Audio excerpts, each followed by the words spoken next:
All right. Oh yeah, because I didn't mute us. Whoops. I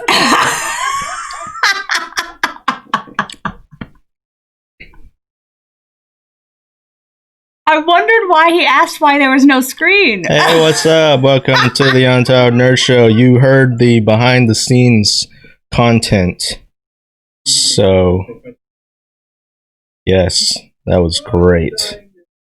We're great. Here. Fuck the intros. We already got it done. We're in it. We're in it. We did the unintro intro. This episode goes up to 11. Because it's episode 11. Yep.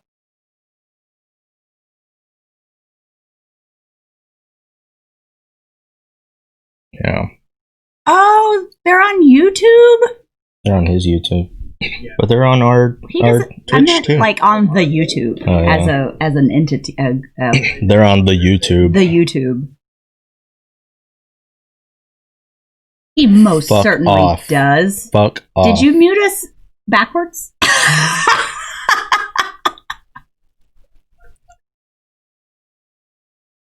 Say something. Do I have audio now? He has audio now.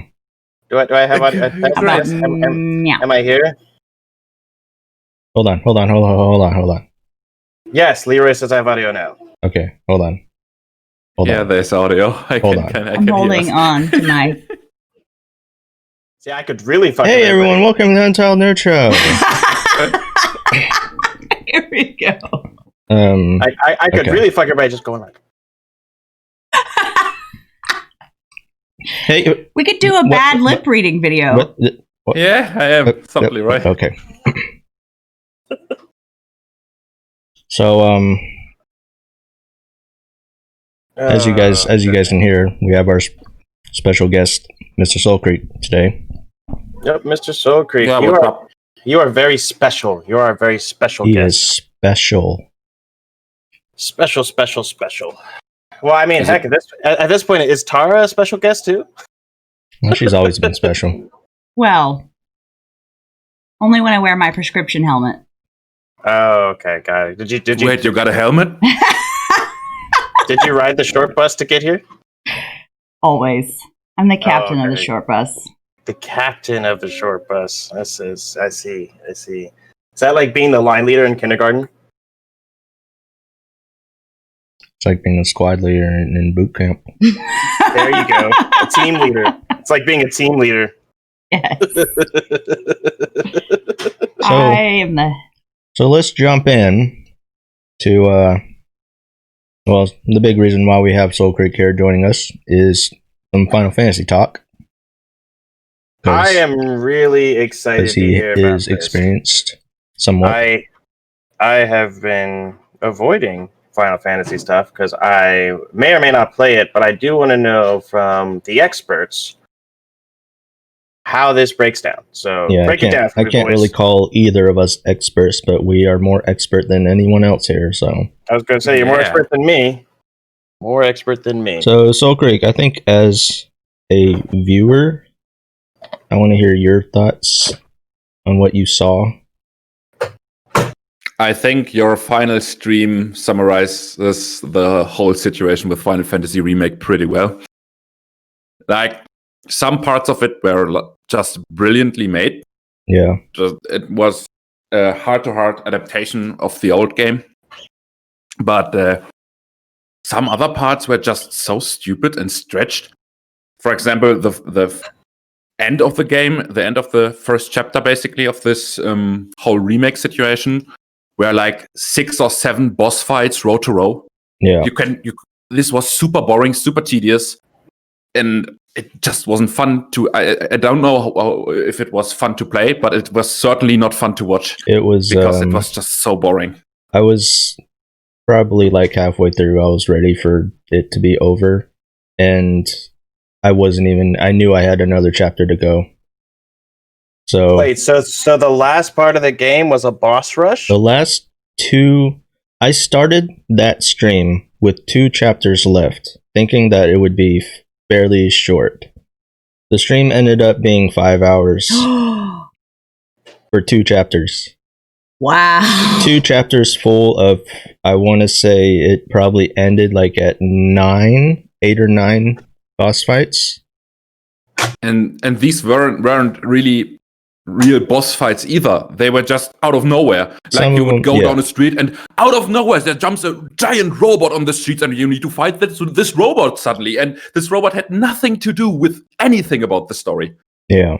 It was, some of the boss fights were like actual major boss fights, but then most of the boss fights were just thrown in there to slow you down and add more time. And none of the boss fights were really fun except the very last one. But by that time, I was already done with it. So, spoiler alert, you have one final short fight with Sephiroth to end the game, which was a really cool, and it looked awesome and it was well done. But it was like I was over it by then, because all the previous boss fights were just so slow and dragged on for no reason. Like, a lot of them were just DPS races and not even fun ones. I was thinking, you remember in DOS when we had that the black chicken situation? Oh, It was like that? Pretty much every boss fight in Final Fantasy is like that.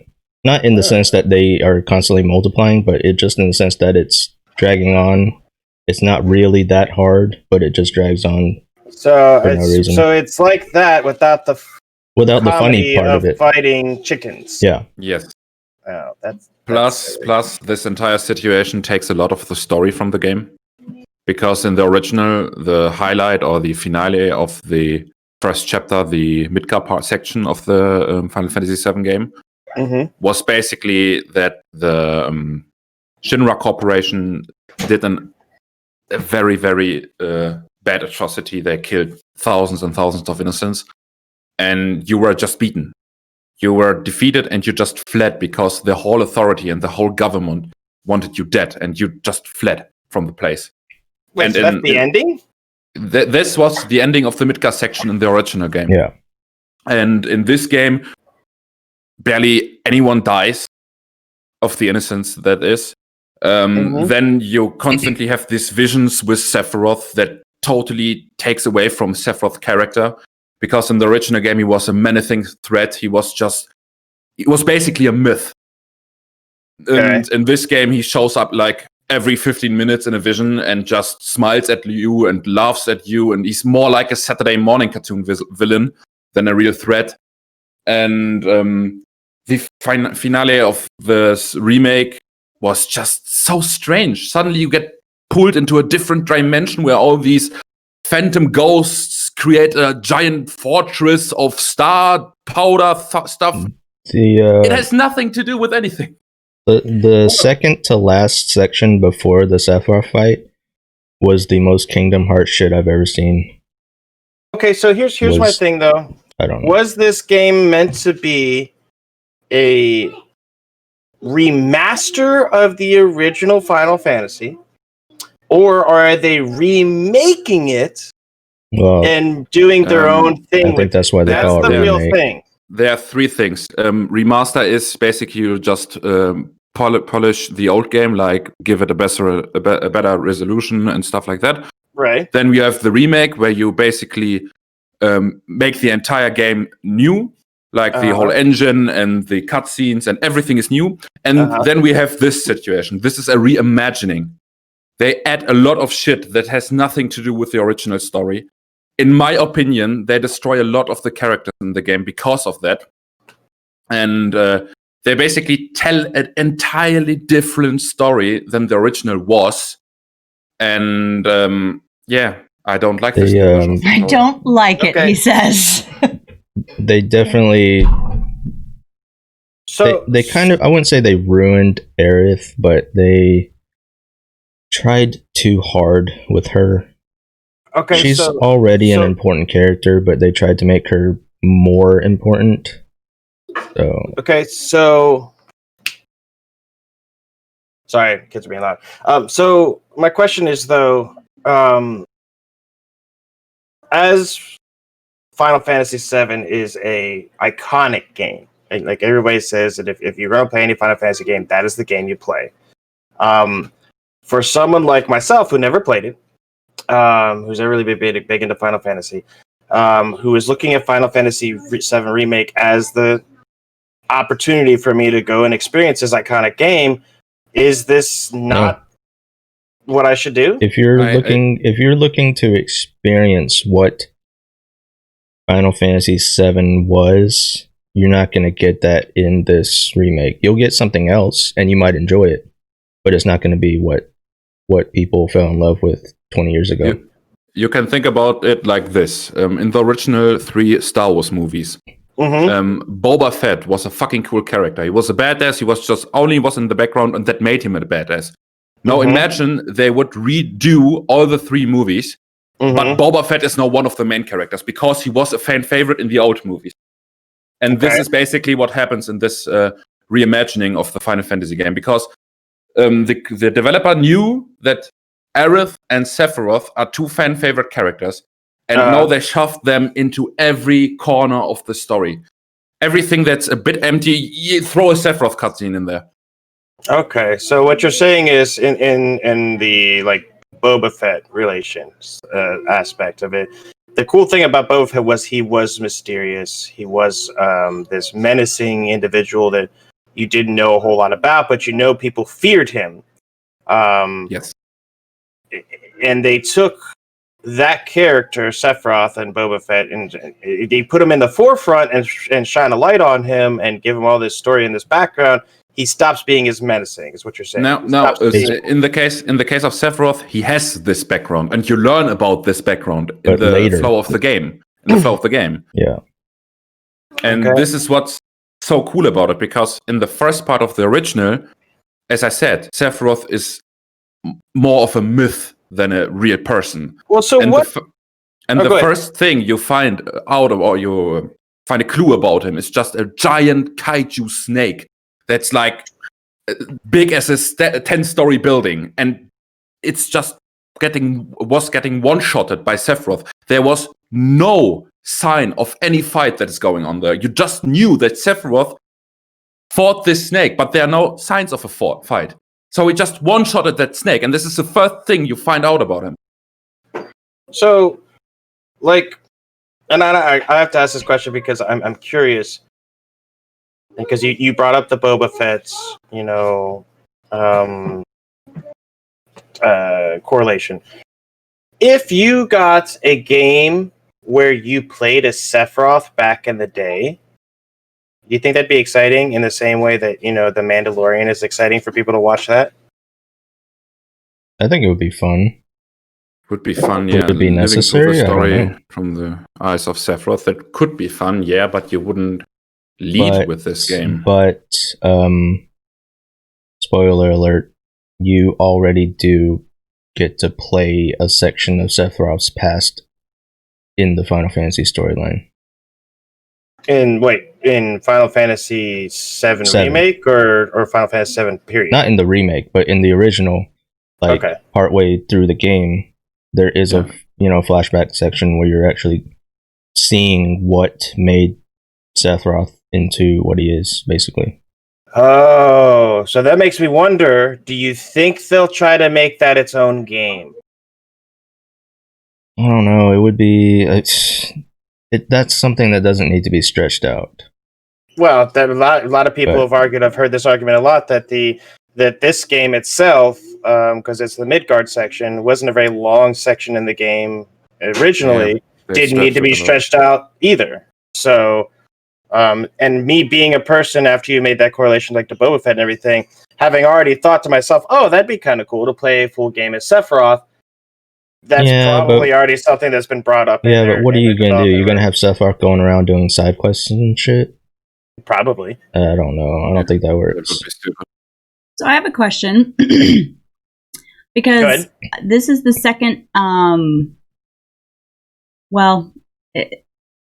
it's not exactly the same, but what I'm noticing is that there's been a pattern of games that were well loved by the community 10, 15, 20 years ago that they're trying to capitalize on either by adding another one or doing a remake or whatever.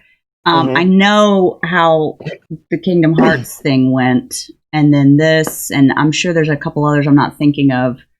Do you think that maybe it's time to stop because they're just not really? Well, the thing with Kingdom Hearts is that it was just they waited too long on it because Kingdom Hearts 1 and 2 set up a story that needed to be finished, and then they just dragged it out and then they didn't even as long as they finish could. Yeah. Well, really.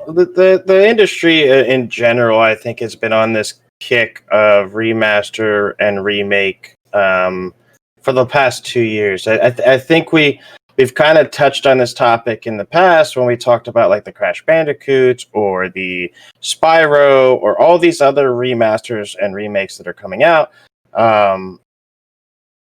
While it's great for nostalgic purposes for us older gamers, and it's really neat to be able to share these games with the new generation. At the same time, I think I kind of agree with Tara. Like, if they're going to create, or if they're going to take the bones of what we loved and mutate it into something that is different for the new generation, I'd rather they just leave my stuff alone. I mean, honestly, I'm not trying to be a dick about it. I really do want people to experience, games I love. But I also don't want them to change the game from what I loved. I mean, I think Resident Evil did it well. Like both of the remakes are just they're short games. They didn't drag them out.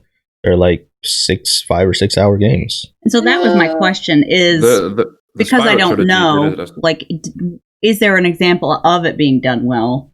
So it's possible. Yeah. It's possible. Well, I think I disagree with AD on this one. I'm not a huge Resident Evil fan, but I know of, and I remember watching my friends play it. Resident Evil. Which one was the one with Mr. X? That was 2, right? Yeah. 2, yeah. Resident Evil 2, the remake was done well. Resident Evil 3, the remake with Nemesis, not so much. They kind of missed the mark on that one, in my opinion. So, I don't know.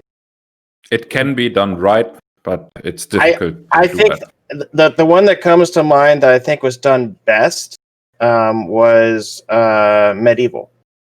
They did that. They remastered it, made it look amazingly and beautiful, but kept the difficulty and everything else the exact same. And they did a proper remaster of it, bringing that game into today's technology. This was a remake, not a remaster. It was a remake. Okay. What? How is that a remake? They didn't. Hey, Ace, thanks for those. Okay, remaster is when you turn up, take the old game. Yeah, remaster is the same game. And just polish it for the new system, like higher resolution, higher text per resolution. Hi, Ace. Okay. And remake is when you recreate the old game in a new engine with new models, with new assets, maybe new voice actors, but essentially it's the old game just with new technology. Yeah, remaster is basically let's take the old game and format it for this new technology or whatever. Yeah, because Spyro is exactly the same as when my brother played it as a kid. It's just got better graphics. And I think they may have tweaked a few, like... Yeah. No, Spyro is a remake. Medieval was a remake. For example, the HD trilogy from Jack and Dexter is a remaster. And this Final Fantasy is a reimagine. Okay. Well, either way, Medieval did it well. Yes. As Medieval well as Spyro. Well. Yeah. Yeah, I mean... I agree. Yeah, but I think it's time, though, that companies either let their stuff alone, because like reimagining is neat and all, but if you're going to do a reimagining, just create a new game. What's up, Kaz? Yes. Hey, Kazbaz. And Ace Platinum. How you doing, bud? But I don't know. Personally, Tara, to answer your question, it's kind of it's up in the air on how I feel about that stuff. Like, I personally want to see. There are certain games that I would love to share with my son. Perfect example. I remember, back in the old days of playing Diablo 2 with my dad. I played Diablo 2 for countless hours over a LAN. With my dad, my sister, myself, Red Alert 2, stuff like that. Lots of fun. I'd love to be able to share that with my son, but I don't want them to change it. I just wanted to be updated to today's stuff. Do I think they'll do that? No, because they like to dumb shit down of Blizzard. But you get what I'm saying. Like I hope that you now understand why I'm very critical with the Gothic remake. Then.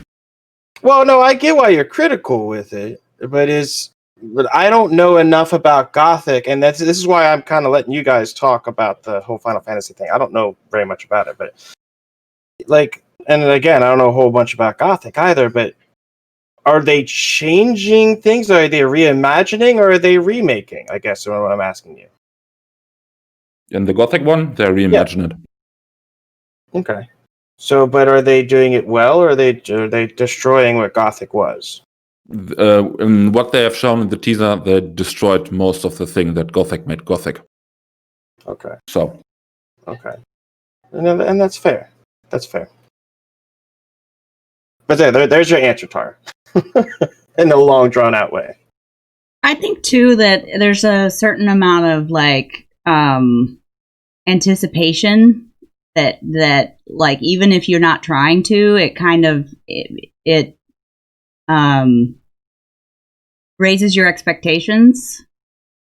Mm-hmm. You know what I mean? When you're looking forward to it and reminiscing, and you're so excited. It does, and we're looking through it with nostalgia goggles, the rose-tinted glasses of, this was amazing when I was little.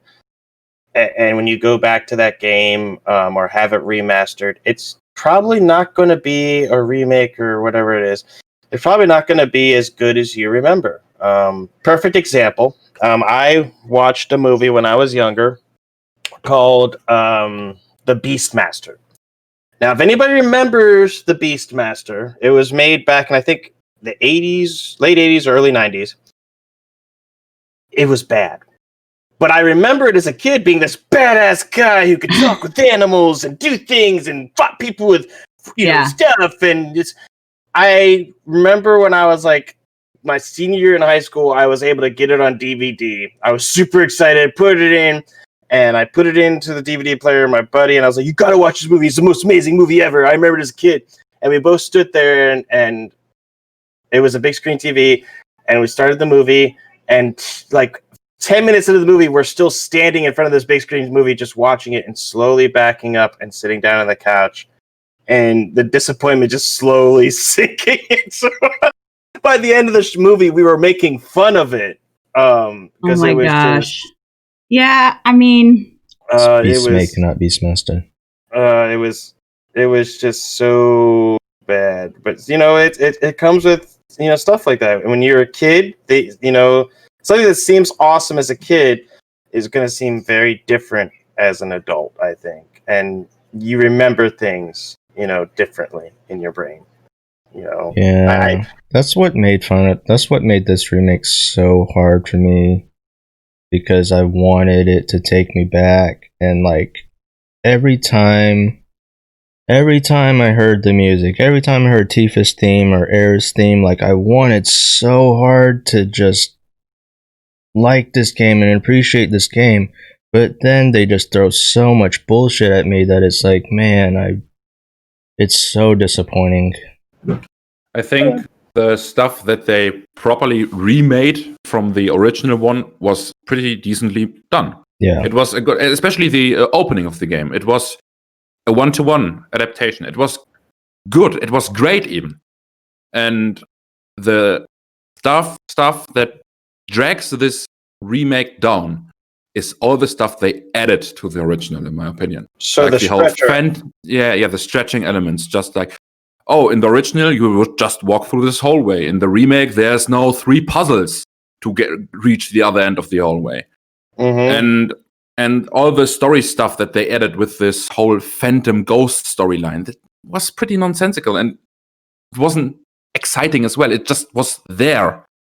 Yeah, Okay, cause well, that's a good but- point. Cause that's But a funny here- comment. That's pretty much how it was. Well, I Love mean, you but too, here's my Ace. question, Thanks for though, popping Mr. Soulcreek. Here's All my right, later, question, though. man. I mean, do you feel this way because you're such a huge fan of the original?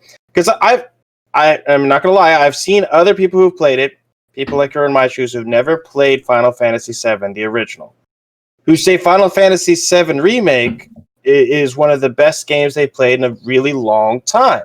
They enjoyed it, immensely. For example, if you go to Angry Joe's review, he's giving it like a 9 out of 10, badass seal approval, telling people to go out and buy it right now.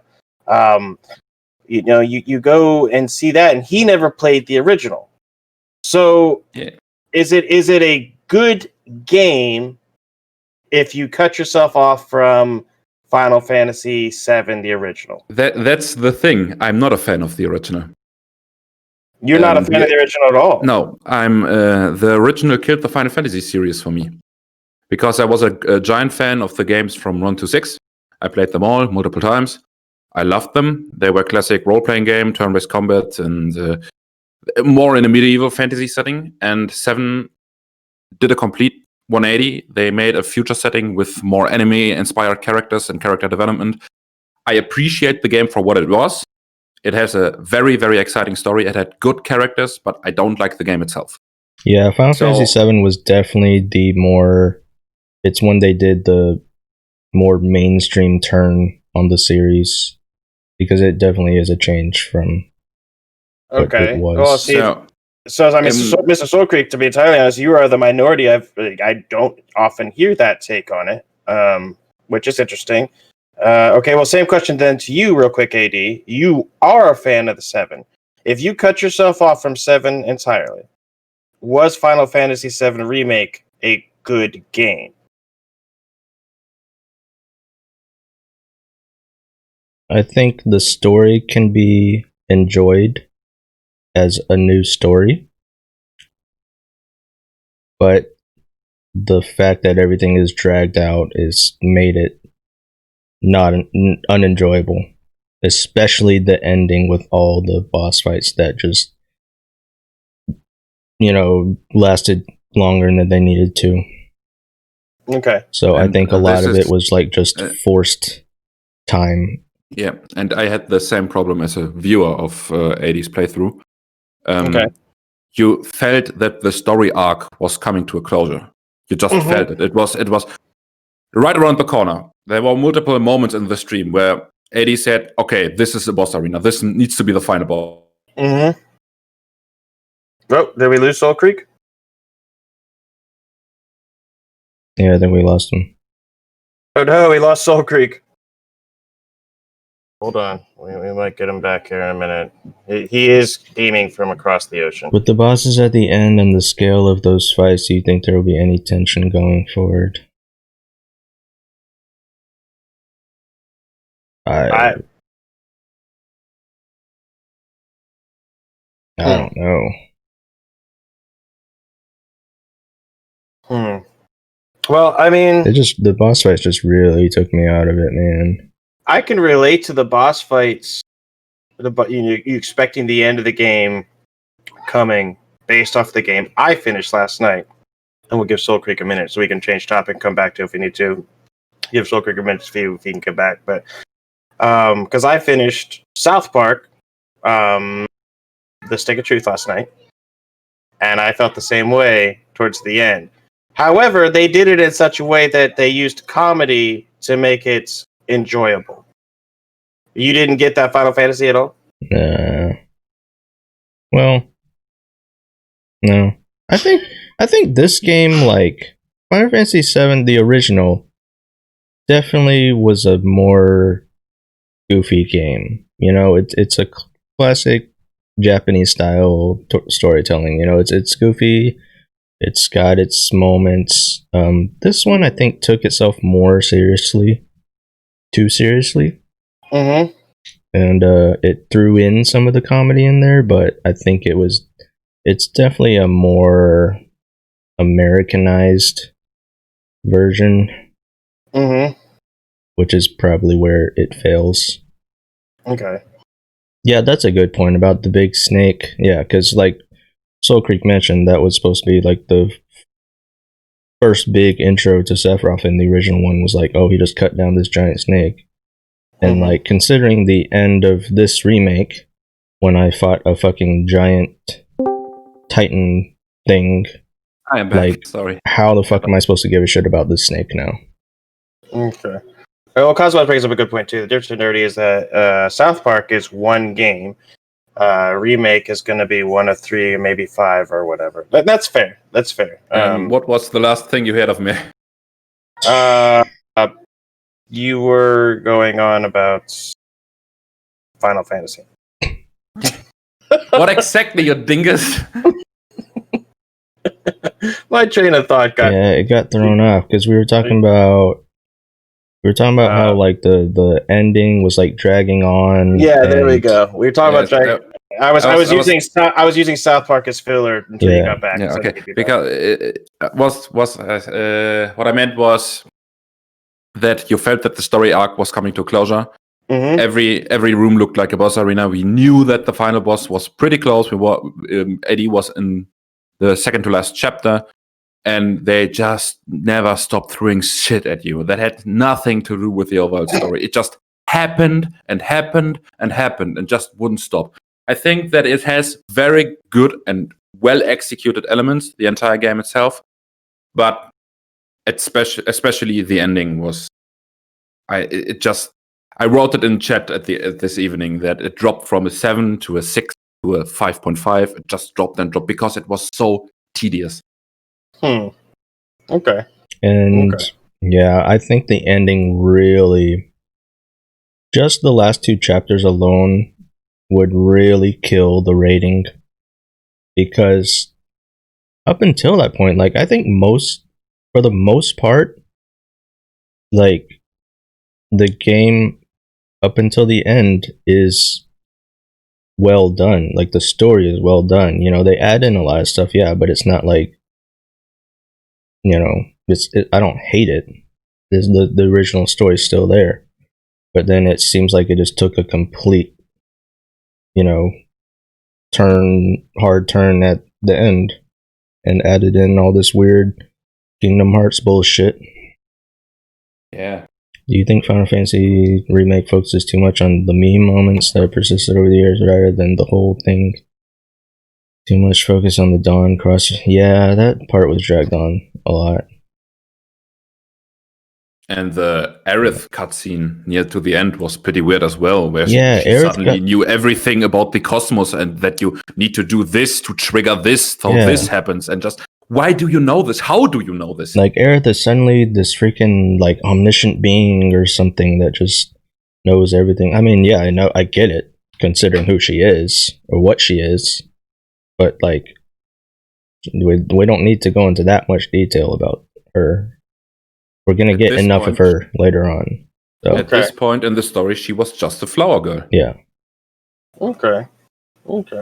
So overall, you guys liked it, but it wasn't the game that you remembered, and it has some negatives.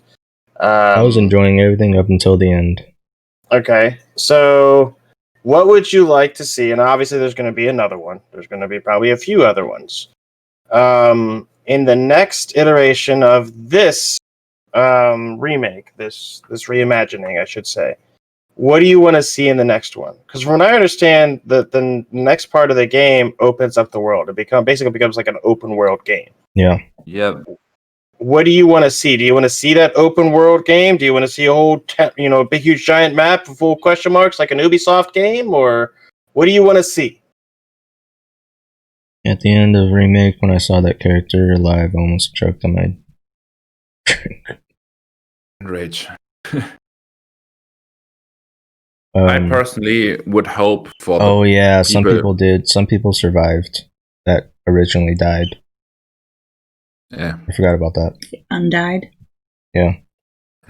They got better. Right. So, what I hope for the next part of the remake series is that they would take the parts of the original game that were limited by the past technology.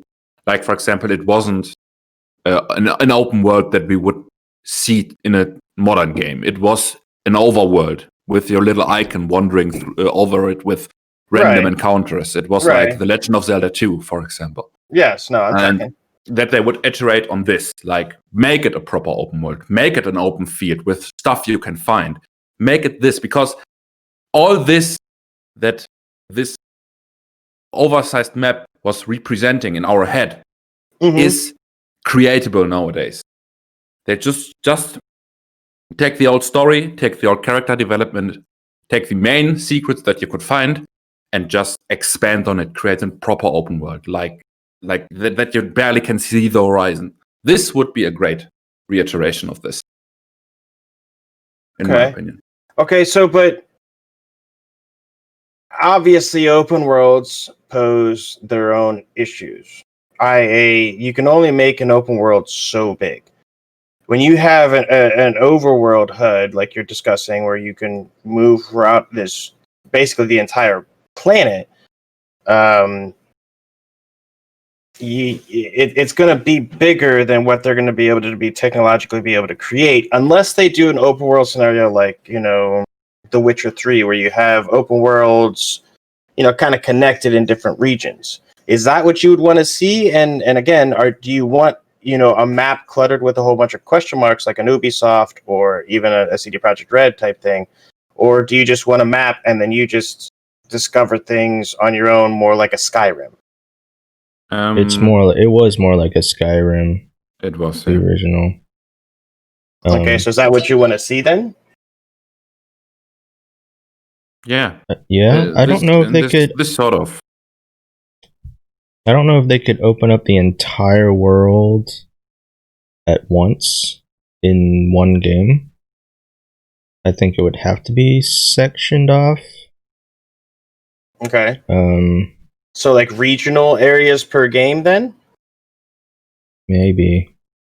The question is, how do you approach, and I don't know if Final Fantasy VII did this or not, and for all the viewers, we're not going to only be talking about Final Fantasy VII today, but this is like a big portion of it because these guys, finished it and are into it. But in Final Fantasy VII, and like many other open world games or regional open world games, there's a lot of backtracking. Do you backtrack in Final Fantasy VII? And if you do, how would they handle something like that? Does the world change after certain events? Technically in the original, you don't really need to backtrack. Okay. You can just explore everything once when you just want to play the story. But for example, there are hidden characters in most Final Fantasy games that you can recruit for your party, or hidden materials in this one and stuff like that. And special attacks you can find in the open world. And some are connected to quests, and these require backtracking, of course. Okay, and that's another question I have for you guys, and I'm curious, and I'm sure you guys don't have the answer to it. I'm curious of how they are going to deal with character progression through these additional games, where you have a build per se for your main character or your characters in general. You have like different materia and equipment that you get throughout the game, from what I understand. How are they going to transition this without resetting you, like Cosmo said, resetting you to 1 and breaking the immersion and the feeling of progression through an overarching game? Yeah, that's the same question I had when I finished the game. And yeah, I agree, Kaz. I don't think the hidden characters will be hidden anymore, because I think they should be included without question. But I got to the end of the game of Remake, and they said, hey, you can go back and replay chapters, or you can go into the Coliseum and do new challenges and shit. And I'm like, so basically, if someone wanted to, they could grind all the way up to level 99. So how does that work, or how does that carry over when they continue the game in the next this wasn't a problem with the original, for Yeah. example, because the original was way more limited. You had level caps for the chapters of the game. The chapters were way shorter. As we said before, the Midgar section was like 8 hours and not over 30. Yeah, and once you leave Midgar, your Midgar's done. So, but now in the remake, you're like, it's like you can go back to the Coliseum and do shit. So it could be that they will just raise the level cap and make the numbers bigger. Could be. Yeah, but again, it's going to be like I don't like. I know certain games can take what you've like choices you've made and everything, and bring them over to, you know, the new game you're playing. Most notable are like, you know, games like Dragon Age or Mass Effect or the Witcher series. You could bring over your choices, but you really don't bring over your character. They reset your character to level 1.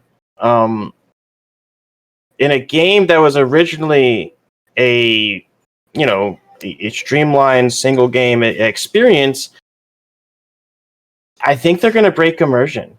You're going to have people who are like, I was playing this certain way. This is how my character was set up and how everything was going. And now I have to start you're going to like make people not want to continue with it. And I think that's going to be a challenge for them, honestly. Yeah, cause I think weapons will carry over. There's no way they can carry over levels. There's no way in the original that at the Midgar, at the end of Midgar, you were at level 40. That was not even possible. Though, how are you going to carry over weapons? Just import the save file. This shouldn't be a technical problem. Yeah. Okay, but then if you have somebody who didn't play the first one, who just want to hop in on the second one, well, then they're stupid. They're not going to have anything. They're not going to have anything. So how do you balance something like that? Are they just going to give them everything from the original game? Like, oh, here, now you have everything. You know, there's going to be a balancing issue there, I think. I don't know. Did we lose Soulcreek again? No, I'm just thinking about. I'm just trying to think of who the fuck in something like this, where the story is like clearly connected and you have to play through the entire series. Who is going to jump in on the second game? And I know that's a possibility. I'm just trying to. I don't see it. The same people who jumped in on The Witcher 3 without understanding or anything from the first original 2 Witchers. Yeah, but like the Witcher games are stories on their own. This is like an episodic thing, so it's like basically starting on episode 2 of a series. They basically split up an entire game into 3 different games. Yeah. No, I get it. No, but for example, I'm just using. I know where you're coming from. Yeah, like I am a big fan of the Witcher series because I played Witcher 1, Witcher 2, read the books, and played Witcher 3. From a person who did all that, and having to go back and explain everything, somebody who didn't do all that, you're missing so much more context in characters, you know, and.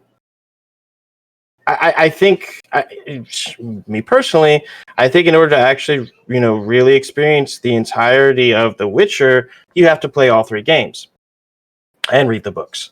However, a lot of people jumped into The Witcher 3 at the end of the series. Another perfect example, Devil May Cry 5.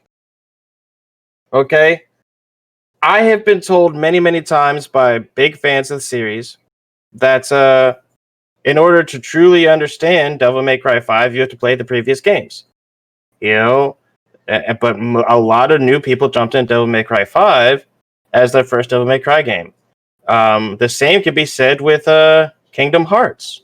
Take it or leave it for what you think of the game itself, but Kingdom Hearts, a lot of people have said, if you jump into Kingdom Hearts, you're not going to understand anything in Kingdom Hearts 3 if that's your first Kingdom Hearts game. You're not going to understand Kingdom Hearts if you start from the beginning. That's what I wanted to say. You don't even understand the story when you played all of the Kingdom Hearts games. But you guys understand what I'm saying? Like, there's always going to be those groups of people who jump in. There are going to be these people, but there's a difference between a Witcher 2 and a Witcher 3 because these are separate games. Yeah. They are from the game series, the same game series, of course, but they're separate games. This, on the other hand, is one game split into multiple games. But it's being marketed as multiple games. So a person who's didn't play the first one, didn't have the money to play the first one, for example, came out during the pandemic or whatnot. 2-3 years down the line, they never played the first one. Oh, the second one comes out. Well, I really want to try out that game. This is being marketed as a sequel to that game. Let me pick this up. That's going to happen. Maybe one cutscene as a recap or something. But excuse me, this is then entirely their fault if they don't understand the story when they just jump into the middle of it. So if you're like a true German, the game came out during the pandemic. It's your fault. So if you're talking about DMC.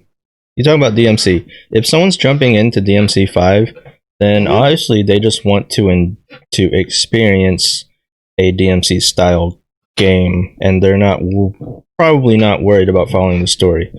Same thing with Final Fantasy. If this happens, if someone's jumping into episode 2 or whatever the fuck it is, they're probably just trying to experience what this new Final Fantasy stuff is. And if they are going in with the intention of following the story, well, then they're fucking stupid for not at least trying to.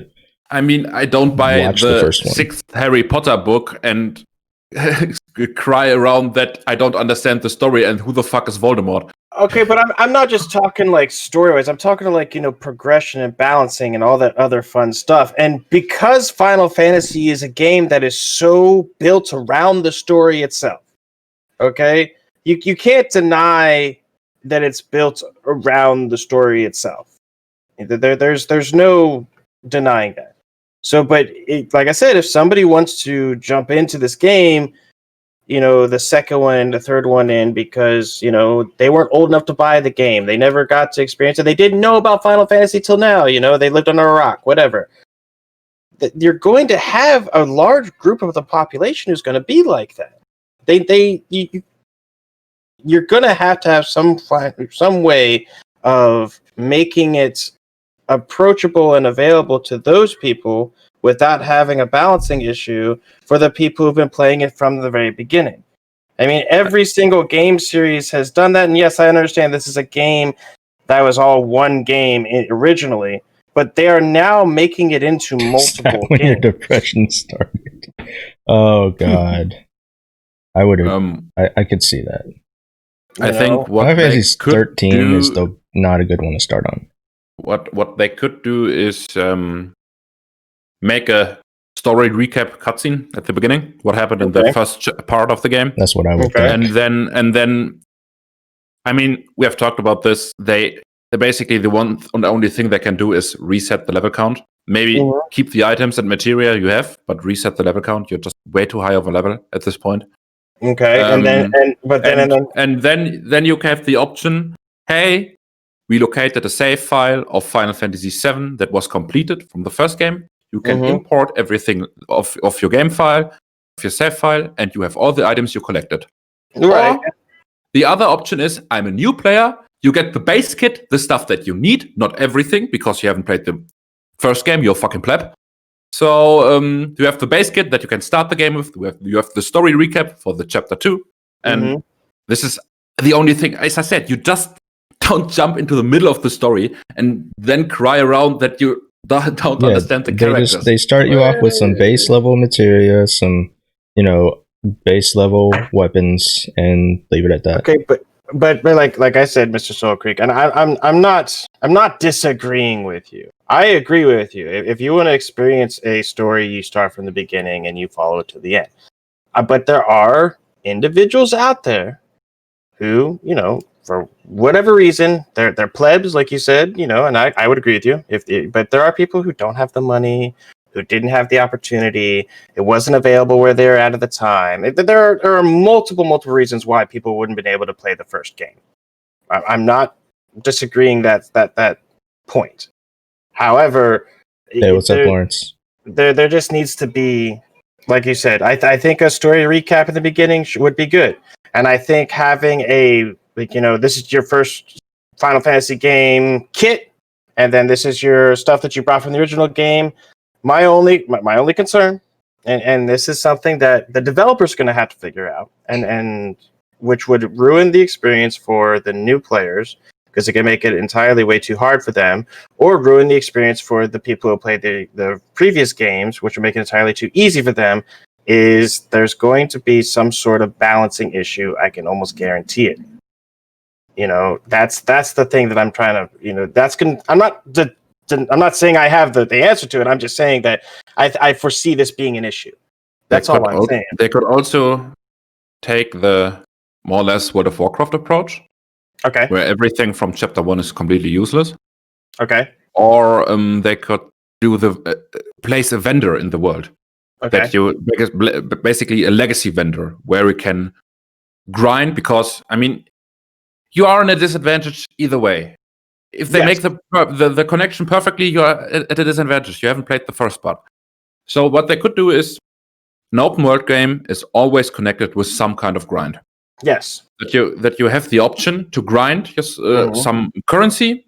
Mm-hmm. With that, you could buy the stuff that you haven't collected, that isn't part of the Final Fantasy Part 2 base kit, and buy it from this vendor. Right.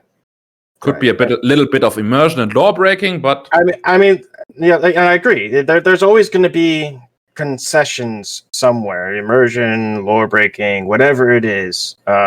But I think ultimately they made a mistake. It's going to be. I think they made a mistake trying to split this up into multiple games. It's going to be hard to figure out. Let's leave it at that. We don't know what's going to happen. It's been a fucking hour of Final Fantasy talk. Let's move on to something else. Let's move on to something Tara can talk about. Genitals. Genitals. Yeah. Genitals. Yeah, Tara, you start our conversation on genitals. So Cyberpunk, whatever, 2077. Yes, Cyberpunk. You've heard the game, right? We've talked about it a few times. It's a game coming up. Okay. It is. News just came out that they are allowing full genitalia customization. Mix and matching by that. Mix and match as however you want. For your character? For your character. Yes. Yep. This game setting is in the future in a cyberpunk setting, and the whole cyberpunk essential is that you can change everything about your body. There are people that don't have a lower jaw. There are people that rip out their eyes because they have exchanged them with cybernetics. And this is one of the exchangeable parts of this universe. So your body is just a glove. Are you wearing, can you see the genitalia while you're playing? Yes. Yes. She's speechless on this one. Yeah, this is kind of like... trying to think of the possibilities. Yeah, this is kind of like that moment when I found out there was, video game porn. Well, okay. Well, keep in mind, this isn't the first time we've had a game where we've had modifiable genitalia. There have been slider scales for bust sizes before. There have been slider scales for penis sizes before. You could pick your bulge? That's exactly how I worded it last week. Yeah. Bulge. But this is the first time that I can remember, and this is where the big controversy is coming in. This is the first time that you've been able to mix and match. So you could be a lady with boobies. You could be the dude that looks like a lady, basically. You can be a character with the best of both worlds. Yes, I could have boobs and a dick. That would actually probably be ideal. Yep. If I was gonna mix and match, that would be my mix and match, because boobs are great. Dude looks like a lady. You could be a woman that walks like a man, talks like a man. Yeah. I'm told dicks are fun to have. I don't know. What other song references are there? They have their issues. They have their issues. I still don't know how I would run. It just seems like it would be quite a task. It's supposed to create an immersion. I mean, in a world where everything is supposed to be... Oh, wait, what are we owing? What did you share, MrSoulcreek? Penis gun. Penis gun. Dick gun. You know what? Here I am with my South Park references. It reminds me of that South Park episode when Oprah's Minge kind of fights back. You guys remember that episode? No? Oprah's what now? I do. Yeah. Oprah's Minge and Oprah's asshole kind of revolt against Oprah.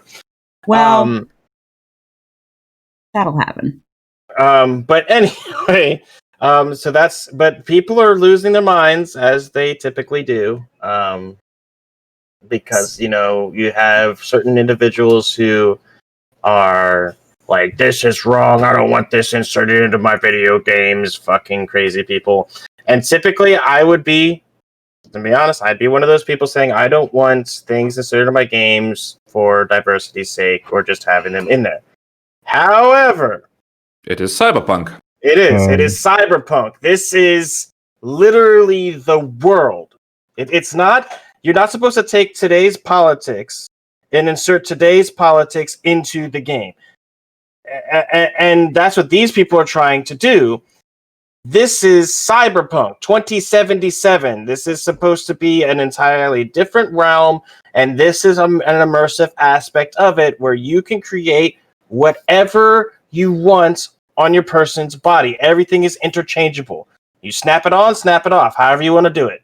So there is no reason why you shouldn't be able to customize everything to include your genitals. I see Tara's face. She doesn't like the idea of snapping on, snapping off. I had mental images. It's fine. What if it's like Velcro?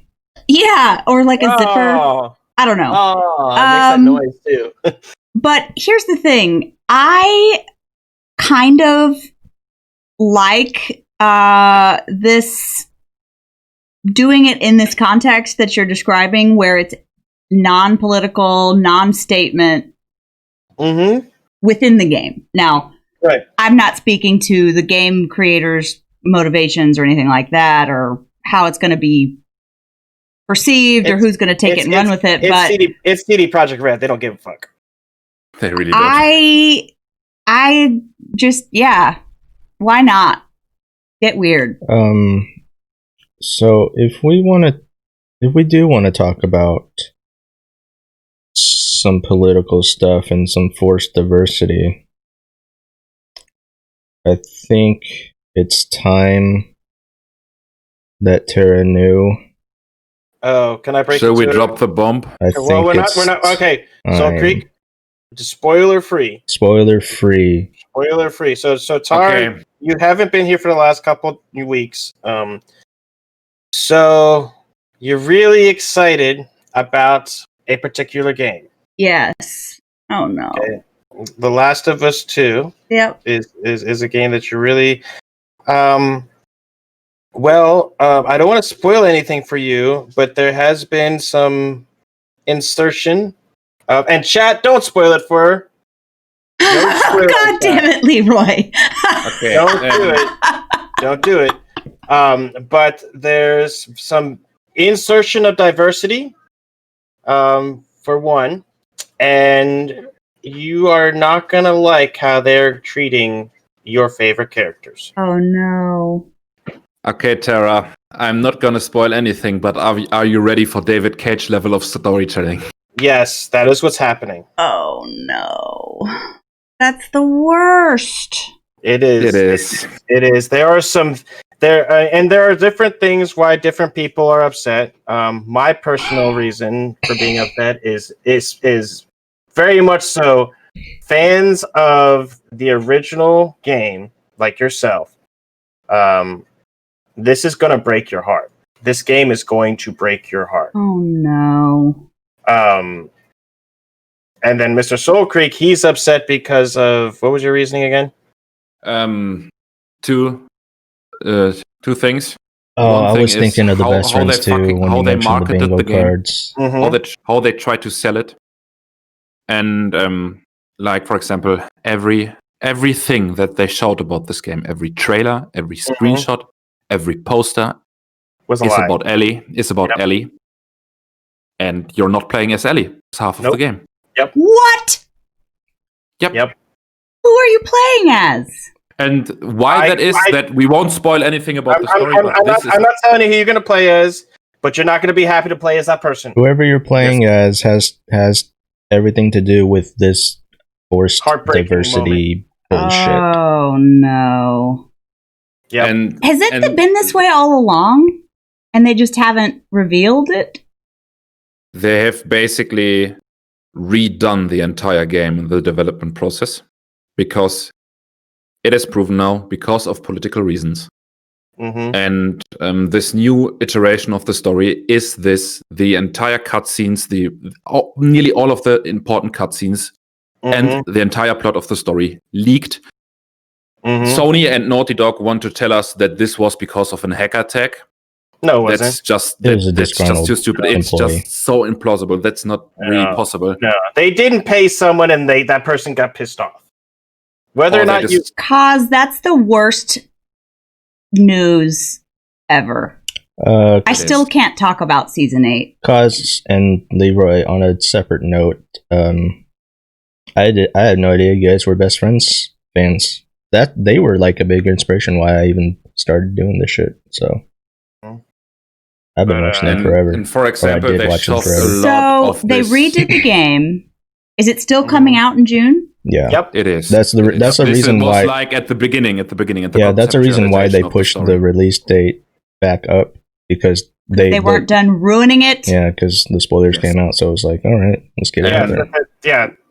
And what I meant with David Cage level of storytelling was, for example, we know that Ellie is homosexual. We know that because of the DLC of the first game. Right. And this is fine. It was a great and touching story. Yeah, and it was just part of who she was. It wasn't a major plot point. Exactly. Yeah. So in this game, she has a new girlfriend.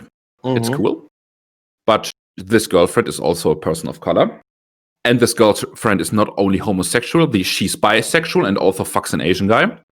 And she is pregnant for some reason, and they try to survive in That is a lot going on in one character. The most stupid stuff that and I have to play as the pregnant bitch. No, I don't think so. We won't spoil anything. Okay. Yeah, I don't want to spoil anything, but at the same time, So the reason you guys know this is because of leaks. We've been spoiled. Leak, yes. We have Hard been leaks. spoiled. Well, me and Soulcreek have been spoiled. Floodgates AD, I don't were think has been open. spoiled. Got it. So it's not not really a itself. leak as much as a geyser at this point, I guess. The pipe it is. busted. Yes. The pipe has burst.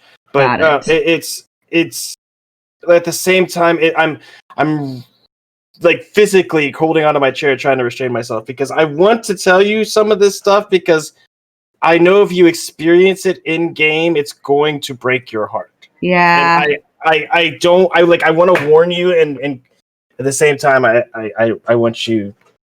I don't know. I don't know how to feel about this. I was just talking about this game to a friend because I think she would really enjoy the first one. She would enjoy the first one and leave it at that. Yeah, and then but now I wish I hadn't told her there was another one coming out. She could have just lived in a happy land of ignorance. I'm so afraid that there's going to be a point in the playthrough where I'm just like, put it down. Where I'm just like, yeah, I can't continue this. It's so the David Cage, the David Cage stuff I wanted to tell you is, the factions of the first game. Like you had the more or less normal people, the people that just wanted to survive, like Joel and Ellie, and then you had the bandits, and you had the Fireflies. Yep. And what basically are the Fireflies in this game? Now brace yourself. They are white Christians with shaved heads and white robes. Yeah, so Germans. And they hate the gays and the other races. Yeah, so the Germans.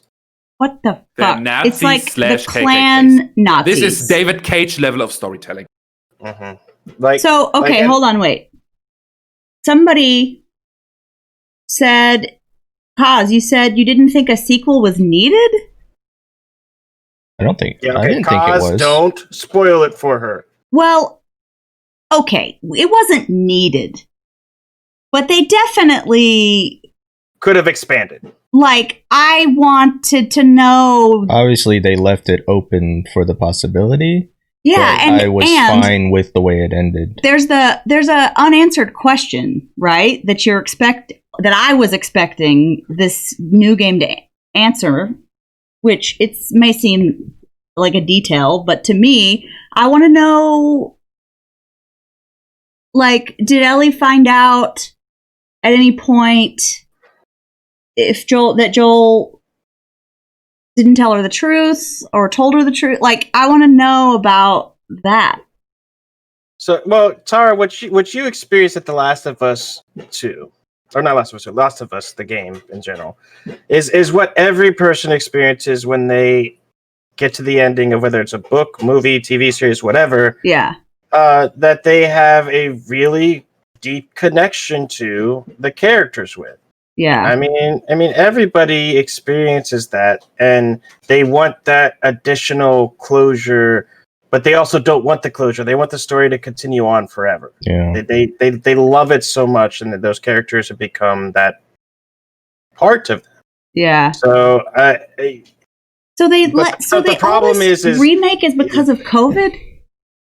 What? I'm sorry, what? You said for political reasons they redid everything. Political reasons, because they wanted to shove in their liberal, left extremist agenda. Okay. Yeah. So, like, I let's put it this way, Tara. If you don't want to see your happy ending and you're okay with some of those questions going unanswered, don't play Last of Us 2. Well, I'm gonna watch it because I think we're gonna have to. I'm in this now. Like, you know what I mean? But like, I think I sent the perfect clip to AD when we had this conversation. I think Cosmos hit the nail on the head. See, Cosmos says, I was done with Joel and Ellie. They didn't need to reuse. Exactly. They could have done a Last of Us 2 with different characters.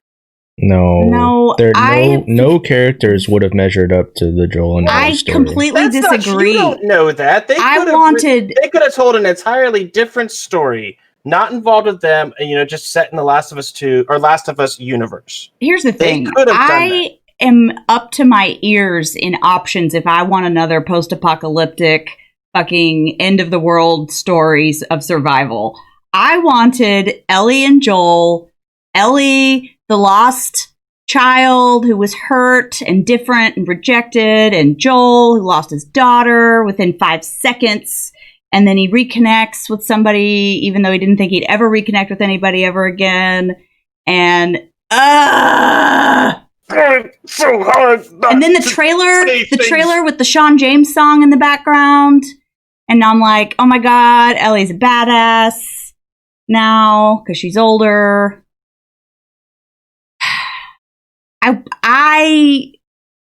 Ellie and Joel are what made The Last of Us so special, in my opinion. I know whatever you're trying not to spoil it's pretty obvious, but I still don't want to hear it.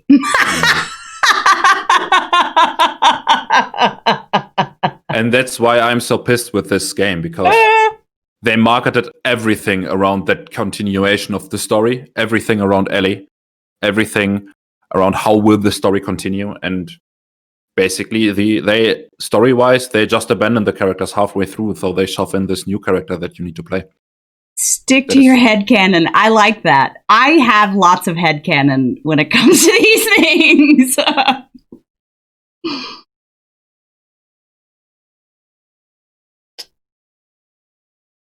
Okay. So, Xbox.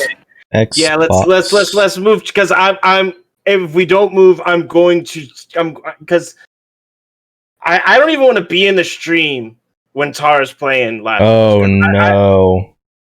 What? I just thought of what happens. What? I don't know, but I just got an idea in my head of what happens.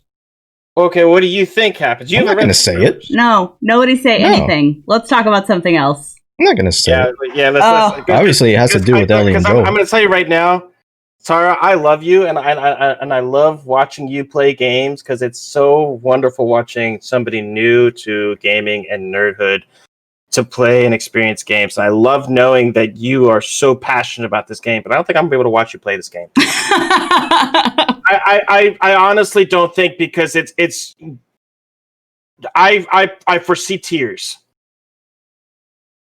It is season 8 bad. It is season 8 bad. Oh, so he's going to play it hammered.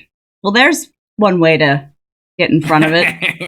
If the idea that I just got in my head actually happens, you guys are gonna hear me raise my voice. Wait, you can do that? That is quite a threat. You can do that? It's gonna happen. Oh man! All right, so Xbox. Let's talk about Xbox. All Let's right, get let off me this. pull up this list of Xbox shit. Because wait, hold on, real quick. Final thing. Last of Us 2. Release date is June what? June 19, I think. something like that. Around the 20th. Yeah. So be aware. That's when Tara will start to play, guys. So if you want to make a montage of her heart and soul slowly, Right. that's when your recording needs to start happening. But I think we're gonna replay, aren't we? Yeah, we're gonna do a replay like at the beginning of June before the second one comes out. So it'll hurt nice and good because I'll have just rewatched the original. Wound. Nice fresh wound. They're gonna pour acid and salt. Just look at it like the new Star Wars trilogy. It's just bad fan fiction. All right, so the Xbox gameplay Series X gameplay event, quote unquote gameplay. Okay. I've been waiting for this topic. So I have this list. I have the list up of the summary of the event. So here's the first item on the list. New trailer shows Assassin's Creed Valhalla in action. How much bullshit is that? No, it was in action. Shut up. Shut up. So guys, what if that what they showed about Assassin's Creed, like the cinematic camera angles and only nitpicks of everything, that was in-game graphics? This is the gameplay. This is essentially a movie editor. Assassin's Creed the movie, the game. The game. You said Assassin's Creed the movie. I puked in my mouth a little bit. Okay. Let's see. First of all, David Cage presents Assassin's Creed. There you go. Oh, don't do it. Don't do it. You are a Viking and have QuickTime events to rape women. No, God, he would do that. Anyway, okay. Before we get too deep in the whole Microsoft thing, and we start breaking it down and getting into Ubisoft and everything, I want to put out the disclaimer. Okay. I personally think Microsoft did it right. Okay? People are saying it was a disappointment or it was a blah, blah, blah, blah, blah. All this event was, and how I understood it, was to showcase what was coming out on the Series X on release. Okay? And to showcase what the Series X was capable of by showing us videos. That's what this was for. Okay? So for all these people saying it was Microsoft failed and it was a disappointment and PlayStation is doing better, keep in mind PlayStation's conference about the PlayStation 5 was literally the most boring man on earth standing there telling us about the specs. So throwing that out there. So you're saying Microsoft did well compared to PlayStation? There's not much of comparison. In general, did you think the event went well? Yes, because it did what it was supposed to do. It showcased what Microsoft was doing with their new studios and their partner studios. It teased at certain things. I think they could have done better. Don't get me wrong. I think they could have done better. But I think they did what they set out to do. I also think that they probably would have showed more if they hadn't agreed to be a part of Jeff Keighley's summer game fest thing that's supposed to spread releases out over 3 months.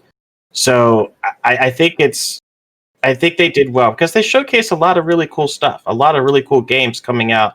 Scarlet Nexus. Yeah, there are some definitely some interesting things. What was the list of games? Go through the list of games real quick before we start breaking everything down. Real quick, please. Assassin's Creed, Scarlet Nexus, Madden 21, Medium,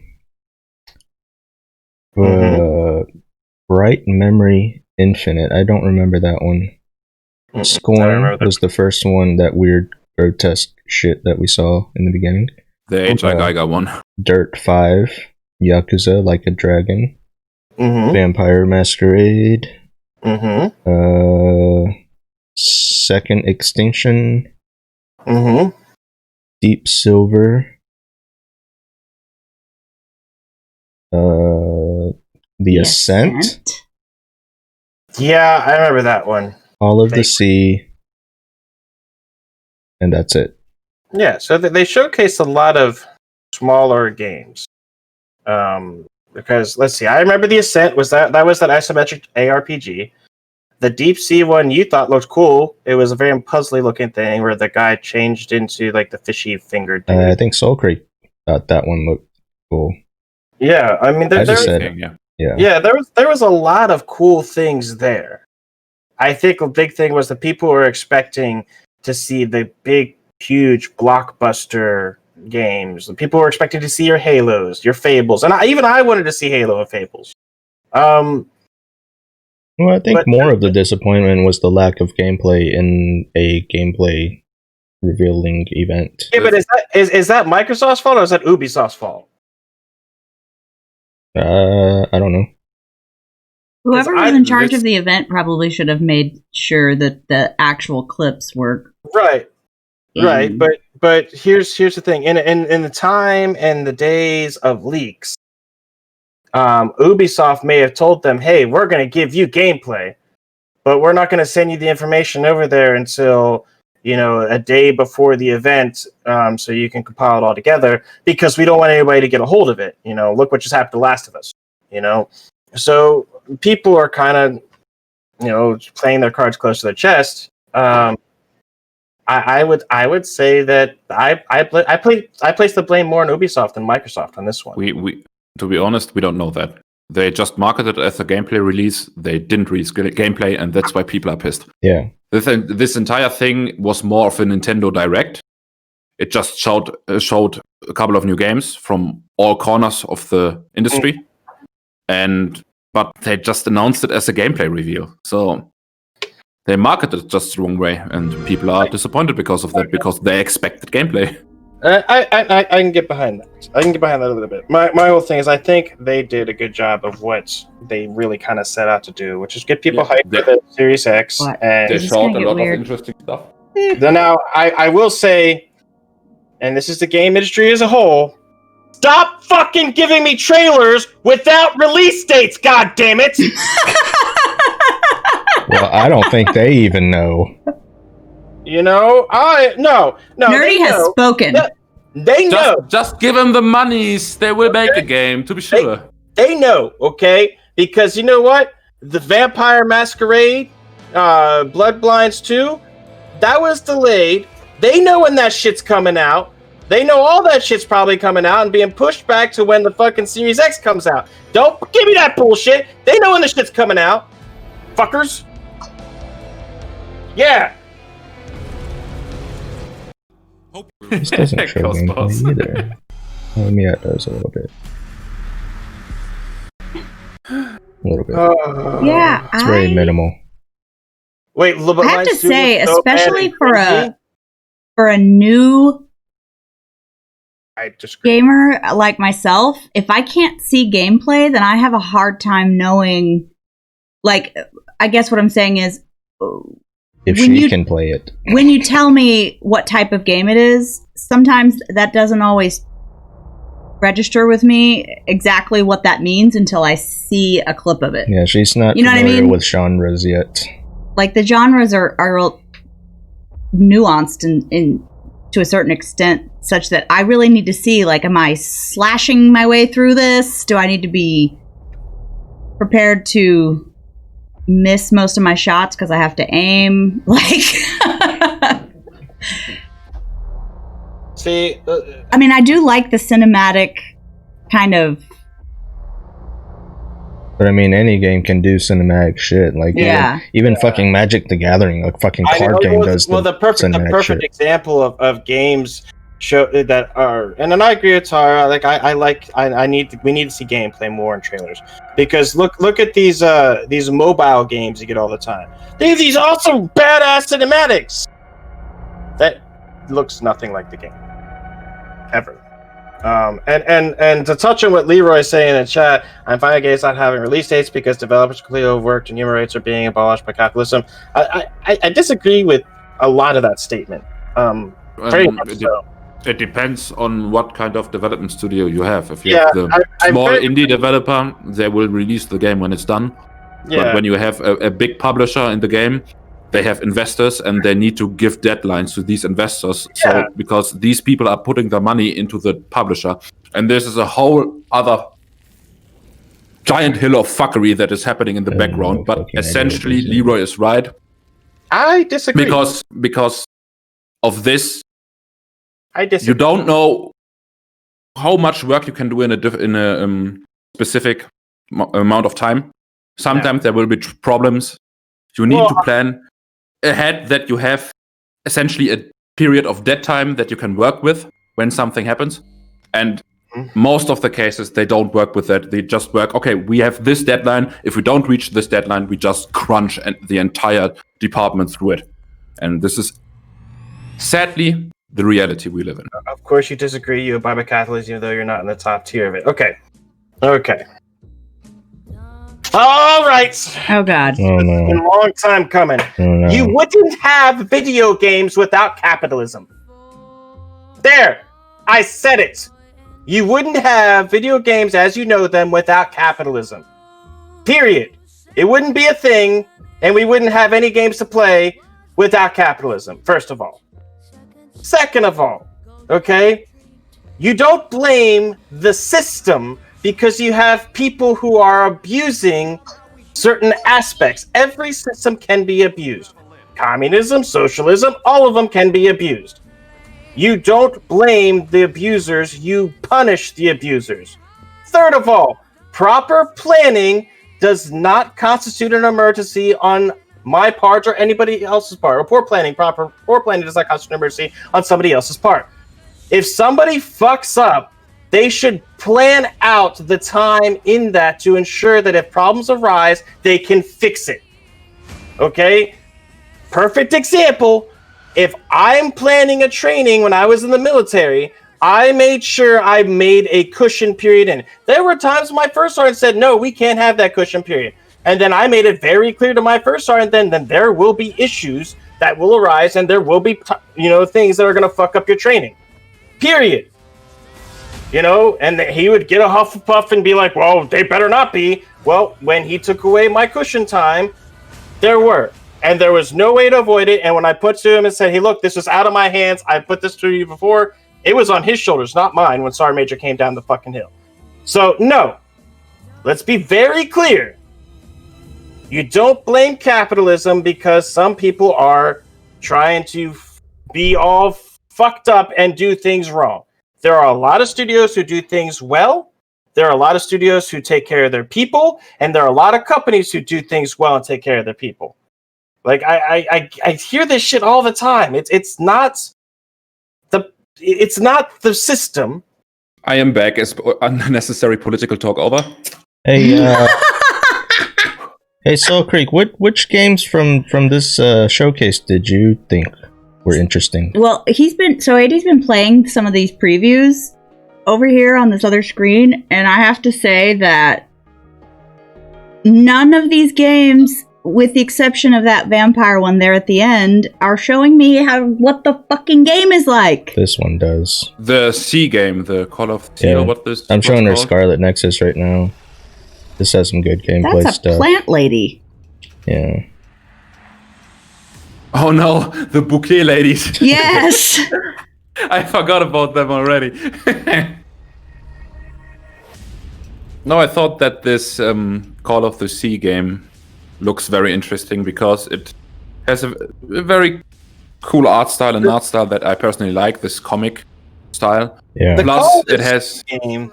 Go ahead, I'm sorry. And from what we have seen, there's some transformation themes in there, with this scene in the first person view with the webbing at the hand, if this person transforms into some kind of mer person, like a mermaid or something.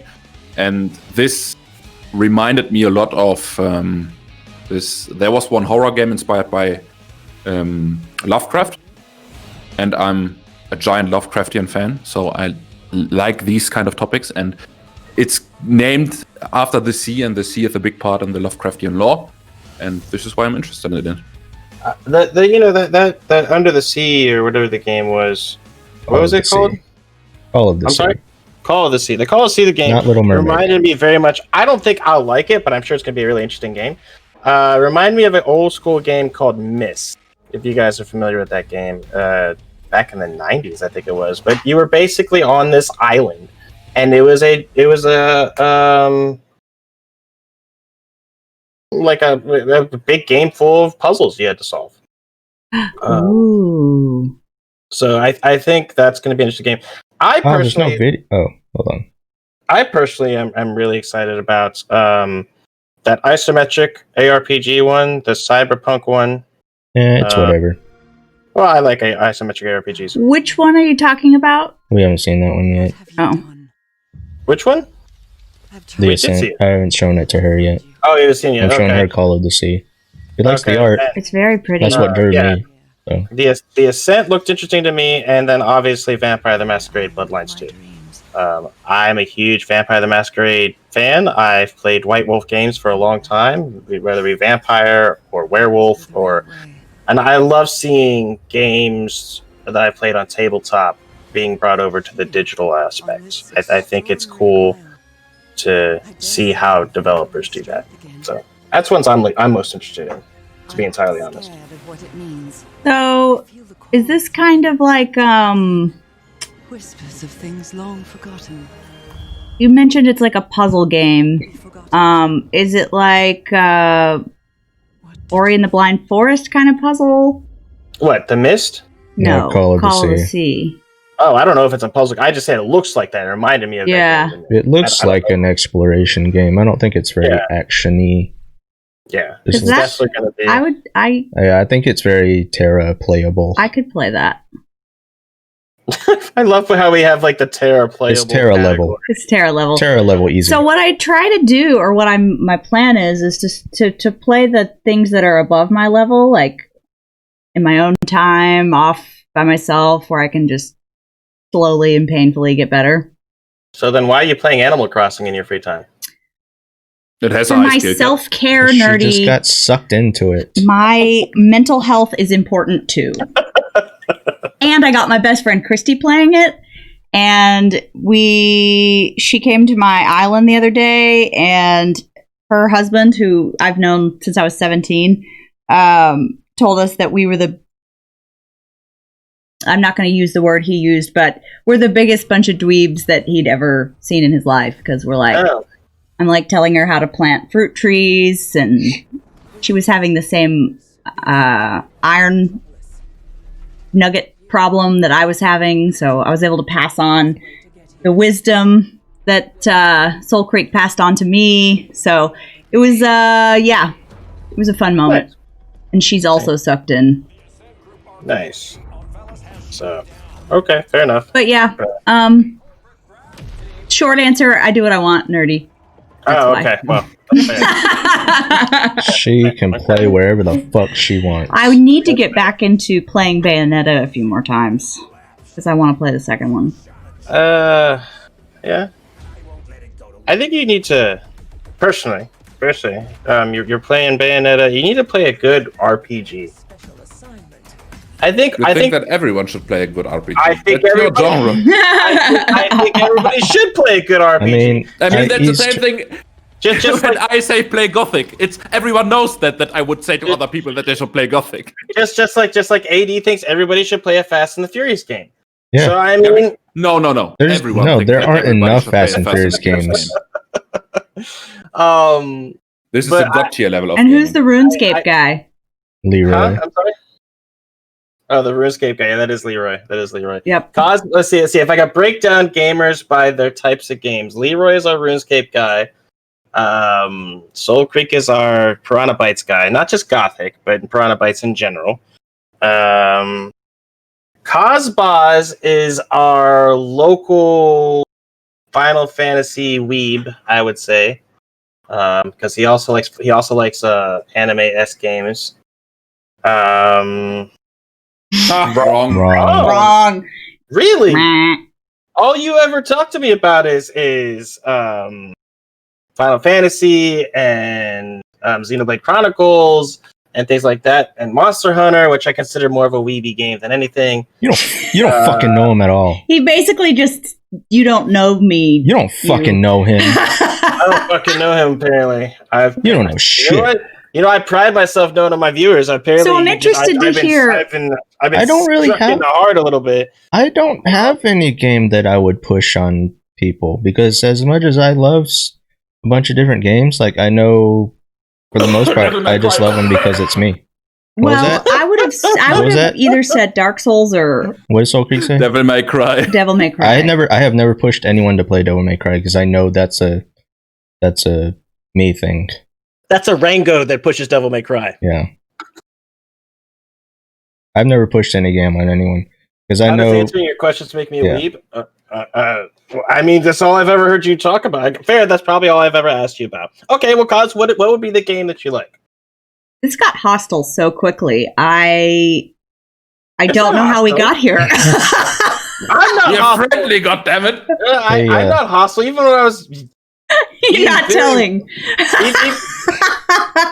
Nerdy, have you met our new viewer, Cosbos? Don't try to save face now.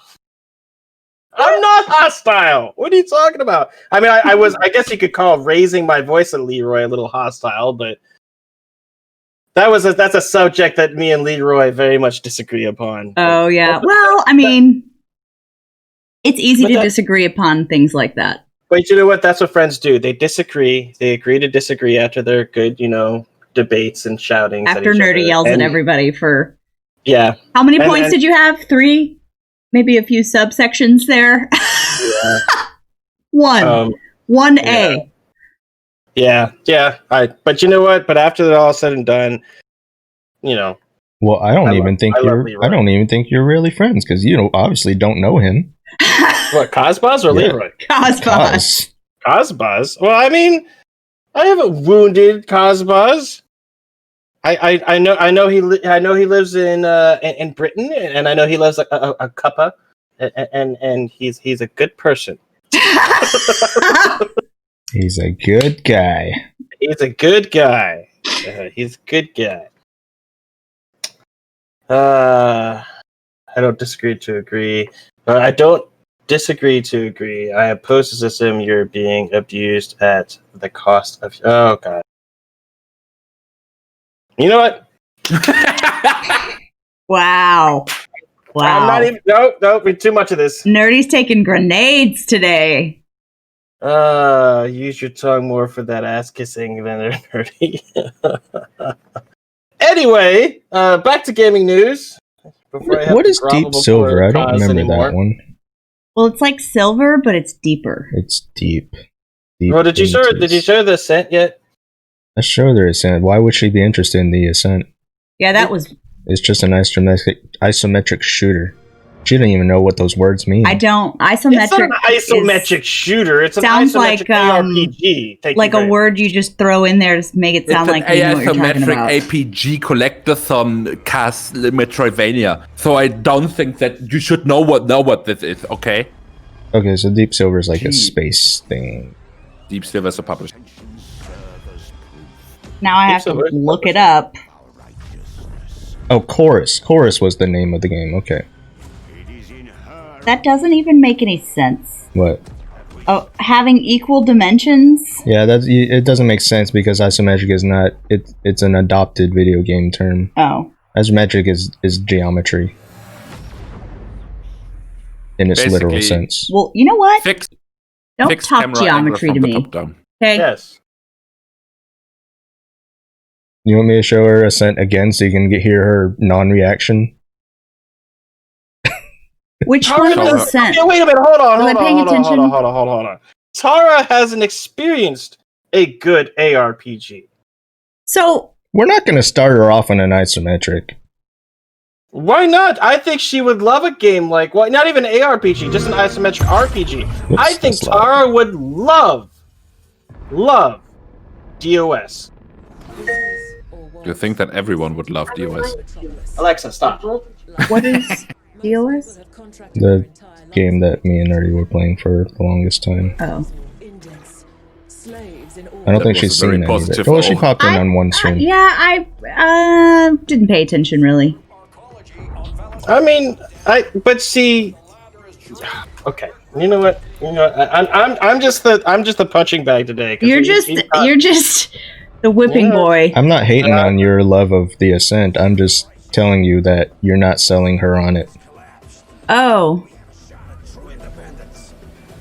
Let's get into I bet Tara gameplay. would love There you go. RuneScape. There it is.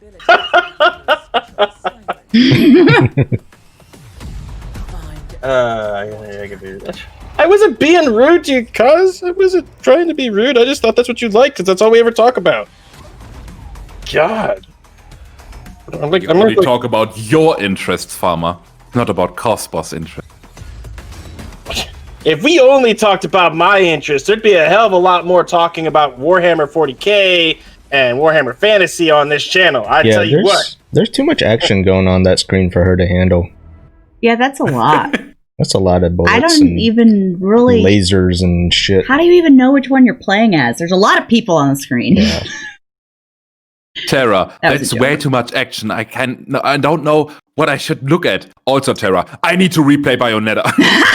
Yes. Yeah, right? So what's funny about that is that when I first started playing Bayonetta, it was one of the things that I told AD, I was like, God, there's just so many things I have to look at the same time. Like, it was one of the hardest parts of getting used to just action, I guess. It's like knowing what you're looking at and knowing what to ignore and what's just like, you know.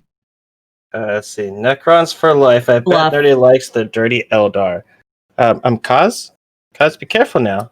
My army originally was Blood Angels, so we should be bro-fisting right now with your Necrons. And yes, I do have an Eldar army, but I only have the Eldar army because I went to Adepticon with my friends, and they all wanted to play Eldar. So, just pointing that out. Have you ever been in the middle of a conversation right there, and your friends start speaking in a different language and you have no idea what they're saying? That's what just happened.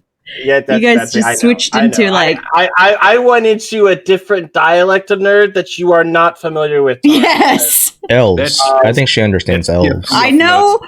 Anytime we're talking about an elf army, we're getting... No, space elves. Space and elves. She knows what those two words mean. So, there's that at least. Nerdaka for the war boss, though. Oh, I think that space is just the nerd frosting on any nerd cake. We're going to do this cool thing, and then we're going to put it in space. I can't really disagree with that. I mean, there was... I remember growing up in childhood, I mean, because dinosaurs are really cool nerdiness. But there was a TV show, and even for a very short period of time, a toy series that had... That the premise is that you crash landed on a planet where dinosaurs were still around, so you attached laser beams to the backs of the dinosaurs. Yes! Because they weren't deadly enough all by themselves. No. They needed lasers. It's like, when Dr. Evil, I want sharks with frickin' laser beams attached to their heads. And now, you had T-Rexes with laser beams attached to his. So, yeah. Nerds, we have a tendency to make everything in space. Or in the future. It's like David but Cage with usually magic. Both. Usually it's in the future in space. It's like David Cage with magic. Like, I want to tell this really detailed story, but also magic. Magic. Yeah. How does this person do this magic? Magic. But what about magic? What about magic in space? Yeah, he would do that. He would be the first video game maker to do a space rape. I'm pretty sure. Mm-hmm. There you With go. magic. With magic. Magical magic space rape.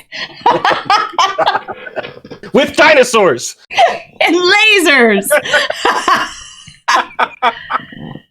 Oh, if anybody out there's watching, I'm looking for software developers to start this game ASAP. Oh my god. Oh, wait, wasn't there an Xbox game showcase of the Xbox thing that had space and dinosaurs? Yeah, it was Second Extinction. Second Extinction. Yeah, there were. Oh my god. Look at Tara's face. Look at Tara's face. and they had aliens and rape in the first H.R. Geiger one. Oh, Yeah, I showed her that one. That That is was true. weird. That is true. That Why horror game looked really good, but I don't like that they started out with a baby in the womb. Like, I think the shit can get real weird. You mean like in that game, you know, that one with, you know, the baby and the stuff that you had to deliver packages for and everything? Yeah. She doesn't even know what you're talking about. No. I thought it Really? did. That's Really? Stranding. Oh, no. She doesn't know anything about Death Death Stranding? Stranding? What? She doesn't follow the big No, games. I was thinking about the movie... Was it Dawn of the Dead? When, like, the baby's a zombie, and it, like... She has the baby, and it, like, attacks the screen, and everybody jumps and screams. Anyone? Did anybody see that movie, Dawn of the Dead? Anyone? I was... What's the word? That's your Traumatized definition by it. of weird baby things in movies and nerdiness? Well, no. I'm just saying, like, it doesn't bode well. I was gonna For the say, game. like, you know, that's like Because the beginning of the preview is they're doing a sonogram and the baby's doing some inhuman shit in there. Like, pregnancy weirds me out, okay? You have a parasite in your stomach, right? And it's, I don't know. I mean, I was just gonna say though, if that's the weirdest thing you can think of is zombie baby being born. Oh, No. I have a clip to show for that. It's just, it was a There's traumatic image I was immediately able to recall when I saw how the game was like. Hey, AD, just show her one of the trailers from Death Stranding. No. I want to see her face. Let's see her face. Make sure it's the one with the baby. I don't know. Make sure it's the one with the baby. There's so many So of rude. them. Yes, Leroy, I agree. Sean? The action clip by Soul No, Creek. pregnancy. Oh is no, God, yes, that's right. This What is was that? bad. This was bad. What is this? Hold on. Biggest abortion I've ever seen. That's right.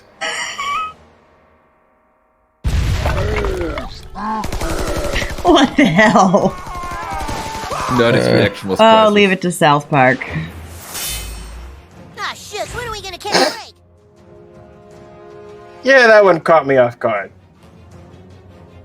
Oh, it's a Nazi baby. No, it's a Nazi baby zombie fetus.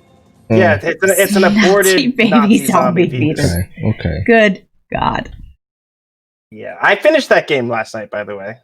Going to start the second one next week. That was an experience. Let me ask, like I said at the end of yesterday's stream, I'll say it again here.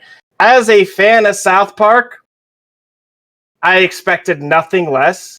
However, I am a little bit concerned of how the hell they will top everything that happened in that game in the sequel. So I'm kind of concerned of what might There's a happen. lot of stuff. You don't need to worry. Well, there is a Actually- lot of stuff they could do, but You know what? Let's watch Death Stranding together. yeah, Aw. let's see Tara's face and the Death Stranding stuff. I'm really curious to see how. Hey, it's the baby. Oh, wow. See the sunset. Is that really 4 years ago? Or 4 views? I'm sorry. For views. Is this? Oh, this is the launch trailer. Okay. See, this gives more context than the original trailers do. Yeah, this is like a 8-minute What trailer. is the baby in? It's a pod, A baby pod? a magic pod. Yeah, this gives way more context. Like the very first Death Stranding trailers were like weird. Dude, this is like, I had never seen this shit either. I kind of want to see this game now. Dude, it's super gross. If nerdy Muse if nerdy must know, I would recommend people play the Yakuza game while we were on the topic Xbox thing. I'm curious about the Yakuza game myself. We can talk about that in a minute. Because AD, haven't you played Yakuza games before? Yeah, a few of them. Okay, we'll talk about that in a minute. We can talk about Yakuza. I'll see your smile in a dream. Leroy, okay, Tara, look, the babies have some sort of power to connect the real world with the death realm or something. You have forgotten one essential part of the story. Everything is powered by Monster energy drinks. The glue that held it all together. So they're like little Matrix babies. No, there's no Matrix. Well, that's debatable. If we kept Not, well, in this world there's no connecting Matrix. people. He was sure of it. Sam, we want you to go. Here's the gameplay. Walking. What Emily started. Yeah. Yep, that's the gameplay. Yep, more walking. Hard at work. I can walk. You know what though? For I all can the push shit that a people joystick. Still for all the shit that people gave this game though, bring them online. And for that, this game is a really relaxing Yeah, game to that's play. what there's definitely a benefit to it. You know, it's a game, it's not about the gameplay. It's just about enjoying the beauty of the game and the story. Yeah. And the music and And everything the music. else. she's fine. Extinction's on hold for now. But then there's Yeah. also the stress of, Oh my god, that's The, really that guy. yeah. There's also the stress of the weird things that I don't know what they are yet. Still. Yeah, but you could just avoid them. You don't have to deal with them. Norman Reedus has a fetus.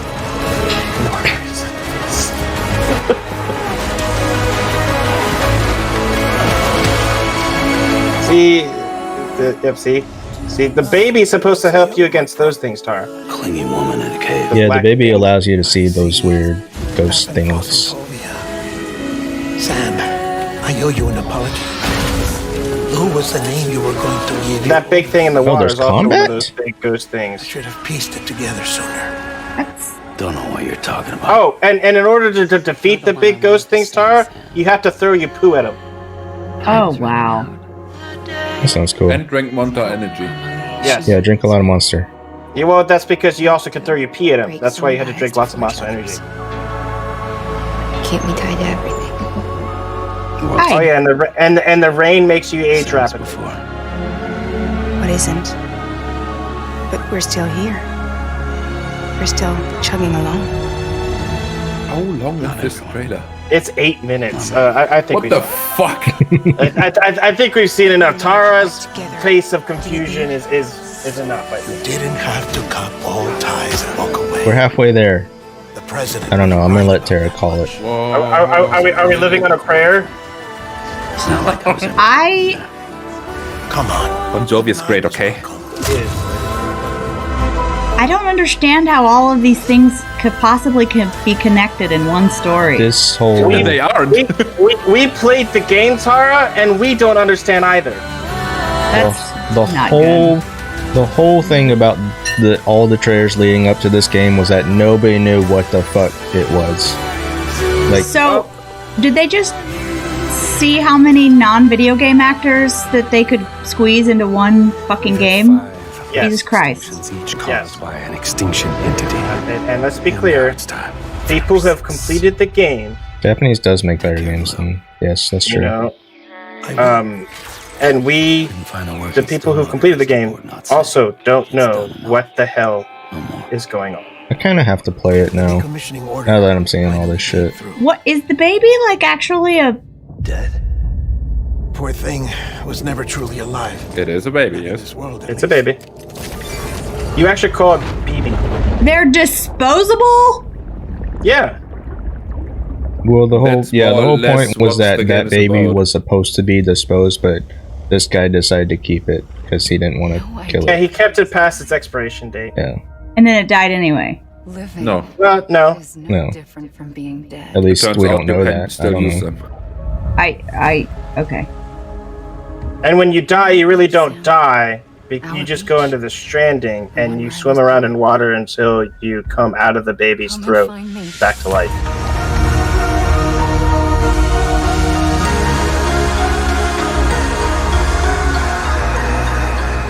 I'm not the only one wearing. Oh, it's still not over. It's weird.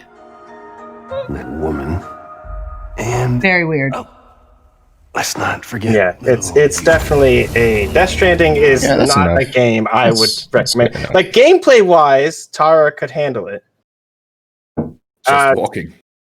Story wise, Tara would be lost from the beginning to actually she'd be with everybody else in the gaming world then. So yeah, Tara, you can play it. We can all be lost together. Yeah,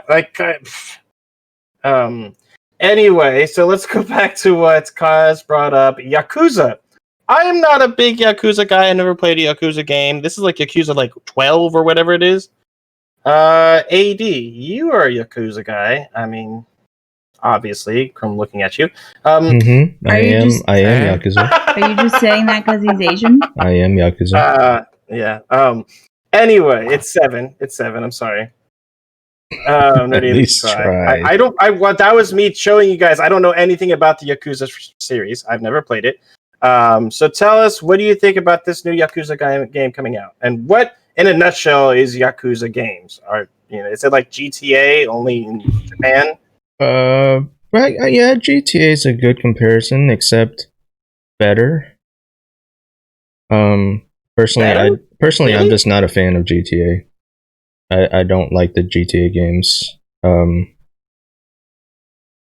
It's not GTA, but I'm just saying that the game style is comparable because it's an open city type of game where you just go around. You can go around and explore the city and just do stuff, but it's not like. I guess it's not. There's not the crime element of it, so you're not running from cops and shit. It's Streets of Rage as an RPG. Is that a? Wait, which game are you talking about right now? The Yakuza games. Oh. Or the game that you watched me and Shelby playing. Oh yeah. Which was based off Is that of a the good Yakuza comparison? Streets of Rage as an RPG? I mean, combat, yeah, because you go around the city, you can get into random fights, and like I said before, the combat system was kind of like a third person fighting game. So it's kind of like third person Tekken or Street Fighter or something like that. Is the fighting like Tekken levels of intricacy, or is it?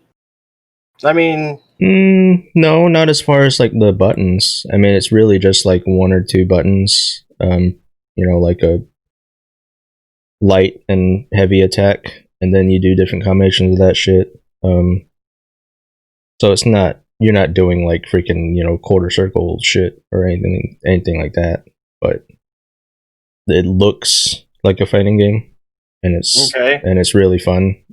Is it a game that's? Say I wanted to try it out.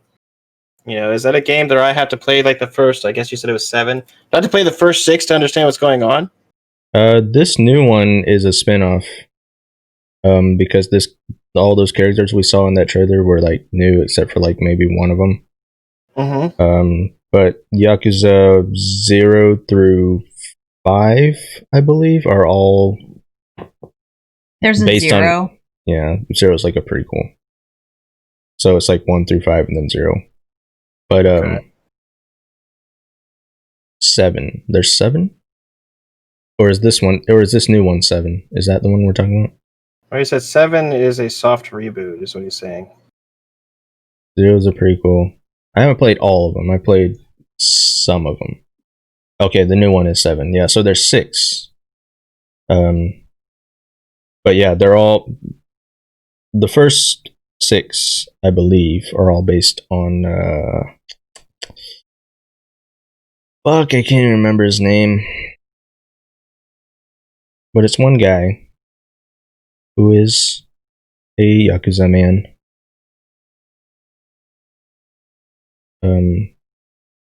Is it like is it a linear story driven type thing, or is it like open world? Do what you want. It's open world. Like you go through chapters, but you can find side quests throughout the city, and each side quest has its own story to it, which is usually pretty fun or like goofy.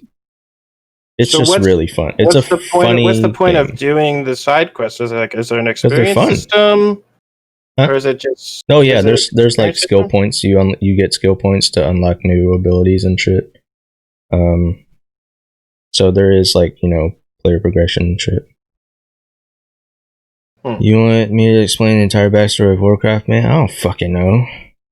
Yeah, that would be the exciting thing, because how you told the story of a game series you love. Yeah, there was this guy. There's this guy. And he was a Yakuza man. It was so long ago that I actually played a Yakuza game. Judgment doesn't count because that was not the same story. Cosmos, I would be interested in that just to see, because I've heard good things about Yakuza. Is it Yakuza or Yakuza? Yakuza. Yakuza, okay. Or Yakuza if you're American. Okay, so Yakuza. Anyway, I would be interested to see that just because I've heard good things about it, but I just never knew if it was going to be up my alley. I enjoyed GTA, but I think I enjoy GTA for because you like to go fuck around and shoot shit up and whatever. I like my open worlds, and I get to do what the hell I want. And I think that's what a lot of people don't like about GTA. Yeah, they like the stories of the characters. Yeah, this is less GTA in the sense that you can't just go around and beat random people up. Like you run into random encounters against like gang members or whatever, but you can't just go around and hit anyone you want. In that, so it's not GTA in that sense. But okay, I don't think Nerdy would enjoy it. It has weird shit in it. Well, Leroy, I like weird shit as long as I can understand it. And I know you're gonna use Persona 5 or Persona stuff against me, but yeah, it's not Persona because there's definitely none of this otherworldly shit. It's just it's set in the human world. Here's the thing: when it comes to weird shit, you only like your kind of weird shit. Thank you. Everybody has that, right? Like I like weird shit, but I like my kind of weird shit, and I might not like AD's weird shit. You have to really, you have to enjoy, or at least really be able to appreciate Japanese style comedy. So let's put it that way. That's fair. I mean, and that's that in of itself is a subculture that every or subsect in every culture that is different. Like Japanese comedy is going to be very different than American comedy, whereas American comedy is going to be very different than, say, British comedy. Have you guys seen British comedy? It is weird. IT crowd. British comedy is great. IT it is one great. Of my favorite shows. It is great, but it could be very weird in of itself. Are you familiar with the series Little Britain? Yes, I watched that. I think you should watch it. You should watch it. Yeah, it's great.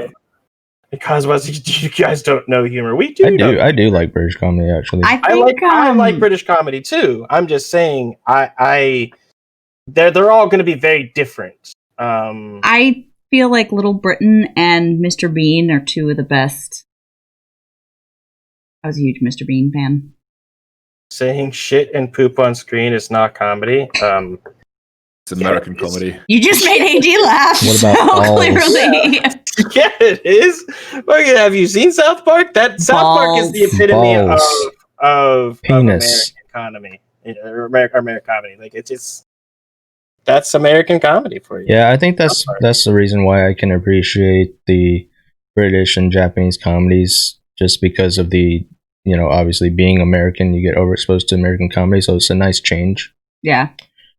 Oh, I love British comedy, and one thing. This is probably going way off topic, but I just thought of it, so I'm going to say it.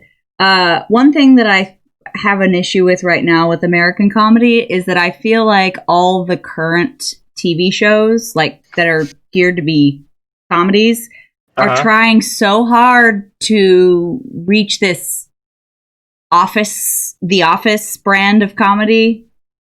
And I'm like, there's other ways to be funny. Like The Office was good because it was The Office and we loved it for that. But like, I don't know. I feel like everybody's trying to be. But The Office was also based off of a British. And it was. It was. And I actually saw the British one first. Yeah. And I didn't know, because what's his name? Ricky Gervais? Yeah. He's just very different from Steve Carell. Whatever. Yakuza. But I don't know. I just like Parks and Rec and shows like that. I'm like, okay, we get it. You're awkward. You're looking at the camera. Like, do something else. I need y'all to do something else. Would you say Boston 99 was like The Office too, or no? Never saw it. Or is it Boston 99, or is it? I know what you're talking about, but I don't. Brooklyn Nine-Nine. Yeah, never. Would you say that's a spinoff of The Office, only cops? I don't know. I never saw it. But I think everyone just gets stuck into this one style that works, and it's like, let's keep doing it. Like, if you talk about cops, like almost every new drama series is either about cops or doctors. Yeah. And I understand that, cops and doctors are easy drama. Right. Then you need to watch this German parody of The Office. We have two versions. We have a German version of The Office. It's called Stromberg. It's basically the same. But then we have a parody on that, and it's called Obersalzberg. And this is basically the fucking Office, but with Hitler. Oh my god. It's fucking amazing. I bet that's pretty funny. Is there like subtitles in English or...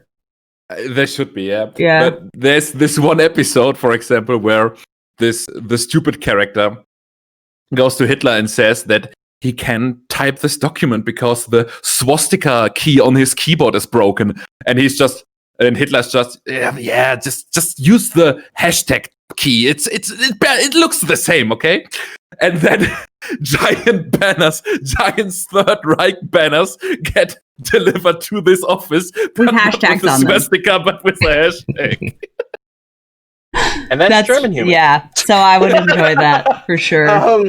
But you're right, Cosmos. British humor has a lot of dryness to it. Yeah, which I do appreciate. That's why like movies, or I guess not movies. Was it a movie? I guess it was a movie. Or book series, like The Hitchhiker's Guide to the Galaxy, didn't appeal to a lot of people. I thought it was hilarious. But it doesn't. The movie? Like Hitchhikers or even Monty Python doesn't appeal to a lot of people. Yeah, I enjoy Monty Python, but I also completely get it when people are like, I can't stand Monty Python, because it's definitely different. And kind of stupid sometimes, but like that could be funny still. Well, sorry if our humor in terms. Well, I wouldn't say it requires intelligence. It's just dry. You guys have your own. You guys have slapstick humor too. I mean, there's no doubt in my mind that that's a thing. I am dry humor. It's true. Yeah, but I mean, there's also the difference is American humor, and this is my opinion. American humor likes to have drama in it. Like American humor, like American comedy and stuff like that, likes to have a bit of drama mixed in with it. Like one of my favorite shows to watch, and it was a drama, but it was also a very funny show, was Boston Legal. That's a great show. It's got William Shatner as a lawyer. I mean, can't go wrong there. Want to know about current American humor? Go to TikTok. Yeah. Oh my god. You know what? Yeah. I still don't even really know what TikTok means. As an American, can I just apologize to the world for TikTok? Yeah. TikTok is a Chinese app. Yeah, but I just want to apologize for the people that we Americans take all sorts of imports and fucking run with them. Well, I mean, let's be clear. I mean, there are a lot of things in comedy that Americans are responsible for that we're not proud of. Things like Jackass. Yeah. I can't say that I'm particularly proud of Jackass. Yes, we'll apologize. I'll apologize for America in general. Yeah, we're assholes. Our bad, guys. Yeah, so we've made some mistakes. I can tell you a series that all of my friends, I don't know any of my friends that haven't quoted this movie or these movies, rather, thought they were hilarious, saw them all. I cannot stand them, okay? And they're all of those parody movies, like Scary Movie, the whole Scary Movie series where they're basically making fun of Scary movies. Mm-hmm. I thought that was the dumbest shit. Like, it's not funny to me. It's stupid. It's like,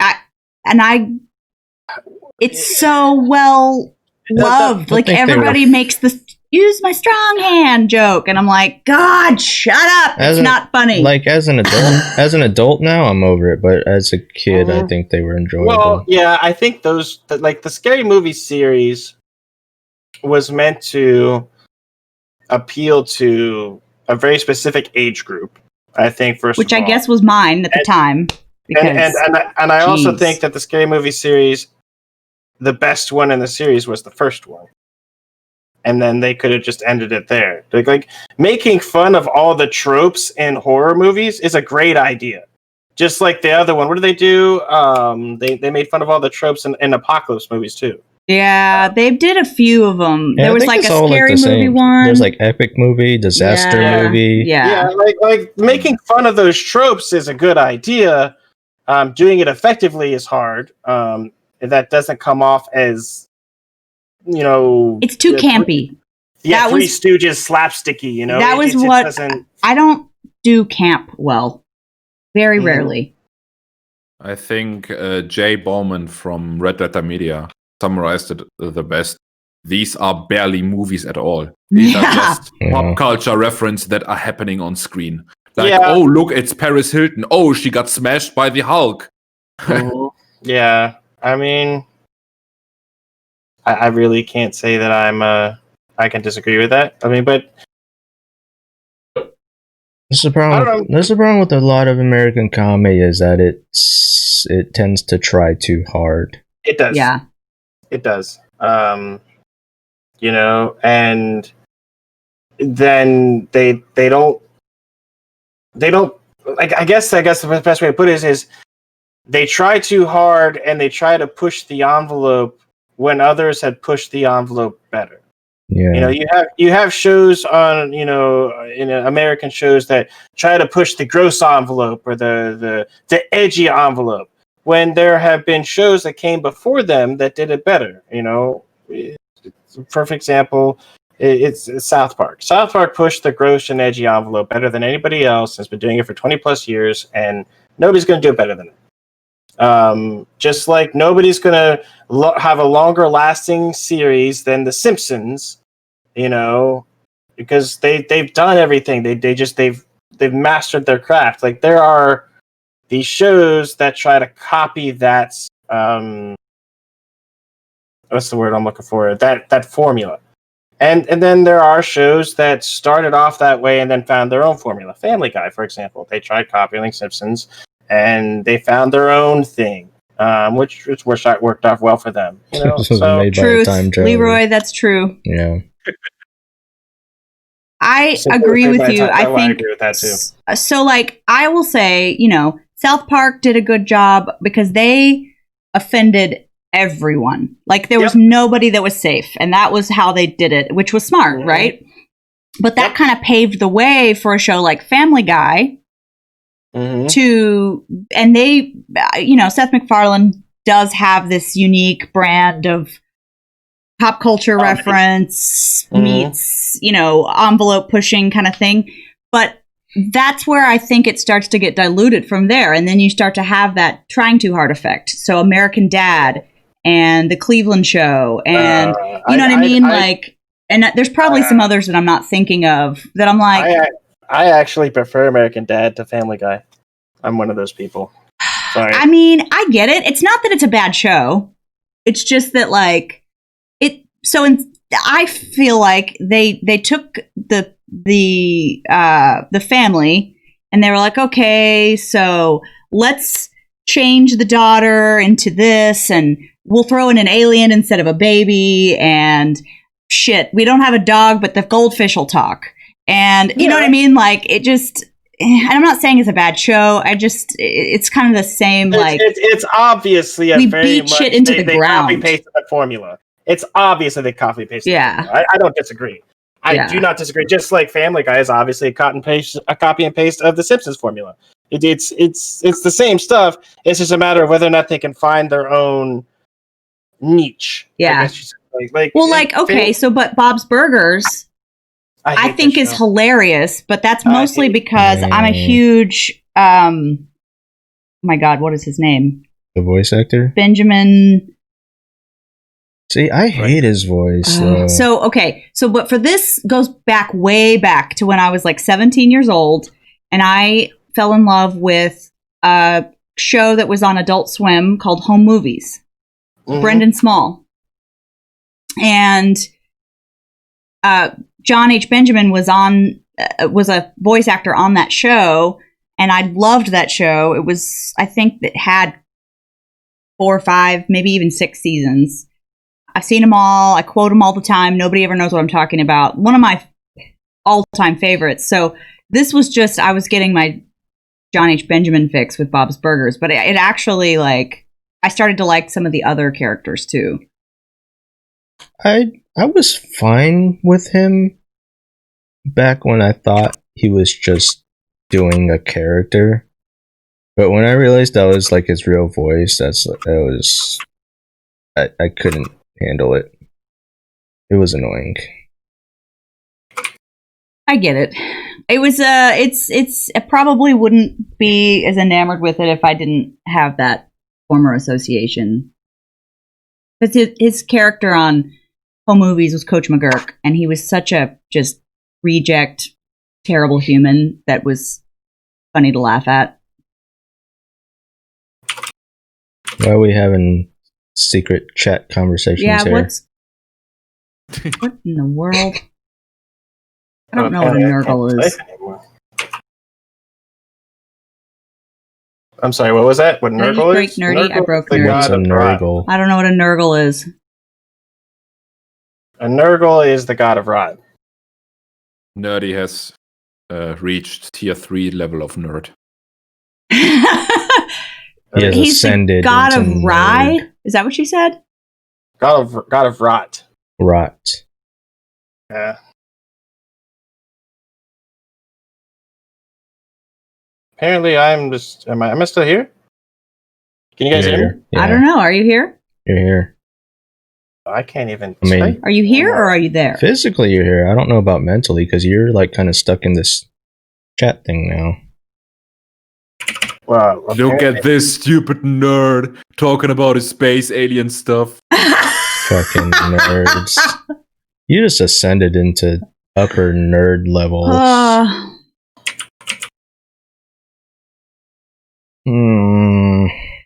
Yeah, but my keyboard stopped working. That's weird. Have you tried turning it off and turning it back on again? Like, no shit, my keyboard just stopped working. Okay. Huh. That's a thing. Well, I don't know. Y'all are goobers. Did we cover all of y'all's topics already? I think. Oh, we covered the topics a long time ago. Okay, good.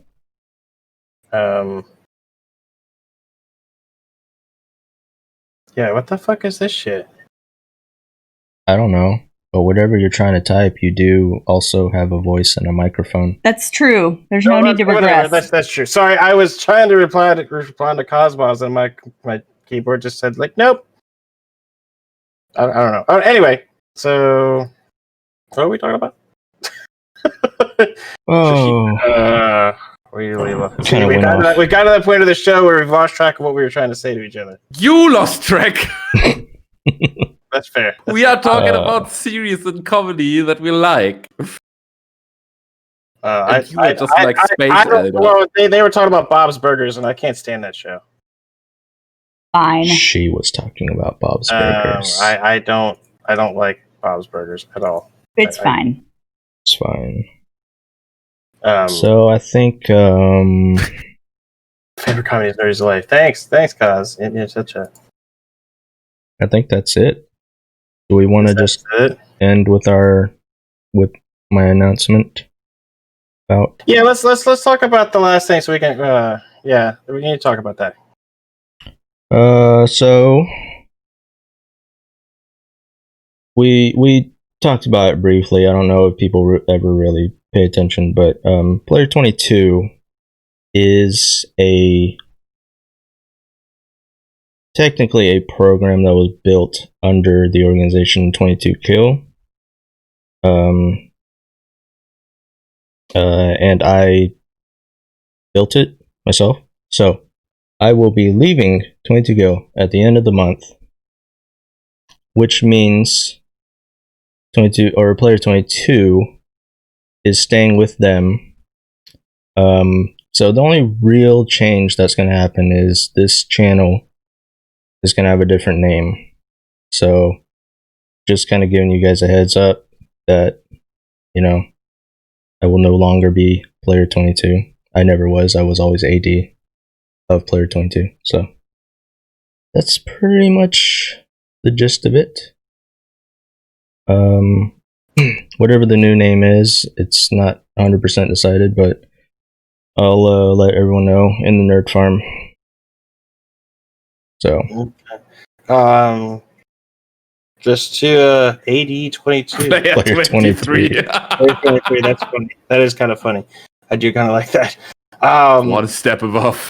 Yeah. That could be. I like motto, 89. That's above. A good one. There we go. One step above. Although it's usually 7. It's 87. That was what it's probably going to be, is 87. Like the number 87, but also 80 because my name's AD. And we were born in 87. And we were all born. All 3 of us were born in 87. Yeah, all 3 of us. Well, not Soulcreek. I meant the 3 of us on screen. Anyway, you don't count. Yeah, you're just a guest host. We're talking about the real host here. Talking about hosting, you promised me money. When do people sub? I want part of that money. We haven't got a single sub this stream, so apparently you're bad for us. Wow. Yeah. Dude, I only was here because of the money. I was only here because of the money. Someone bring in a sub, or if you can bring in a sub or get some bits, I'll give you all of it. Okay, and you can't bit yourself. So if you give the bits, it doesn't count.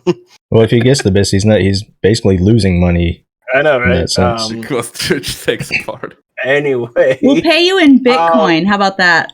To piggyback onto AD's announcement, this transition, guys. The Untitled Nerd Show is still going to happen. Nothing is changing here. Oh yeah, that's also something that might change depending on where I end up going, is the stream schedule for my weekday streams. Untitled Nerd Show is still going to happen regular time, so. Yeah, Untitled Nerd Show is going to stick around. Now, that's not to say that we aren't exploring changes to the Untitled Nerd Show itself, though. But it has nothing in relation to AD moving from being Player22 to being. And I just want to tack on that I still have to work at 22 Kill during the day, but I will continue to join AD wherever he may stream. Yeah, I can't get rid of her. I tried to. He tried to shove me off. She was like, "So where are you gonna go? Can I go? Can I join you?" I was like, "Oh, damn it! I guess I gotta tell her." I'm like a disease. Yeah, she's like herpes. Exposure, Leroy. You have a problem with exposure? You hate when people expose themselves. No. But I think that was the last thing we wanted to cover today. We actually had an interesting little tangent. We went on to the differences between comedy and pop culture in different places. That was fun. But is there anything else we want to talk about? Oh wait, let's end the show like we usually do with any good games coming out in the next week. Let's see. Game release dates. Let's see if I can't find anything coming out here anytime soon. In May, next week will be the week of the May 11th. Apex Legends Season 5. Yes. Great. Oh, Pod Racer. Yeah? Is coming out on PlayStation 4. fuck is Star this Wars list Episode I'm 1 looking Pod at? Racer. If you guys remember that Not when a it good came one. out, that's coming out next week. It's a re-release. Best Friends Forever, whatever that is.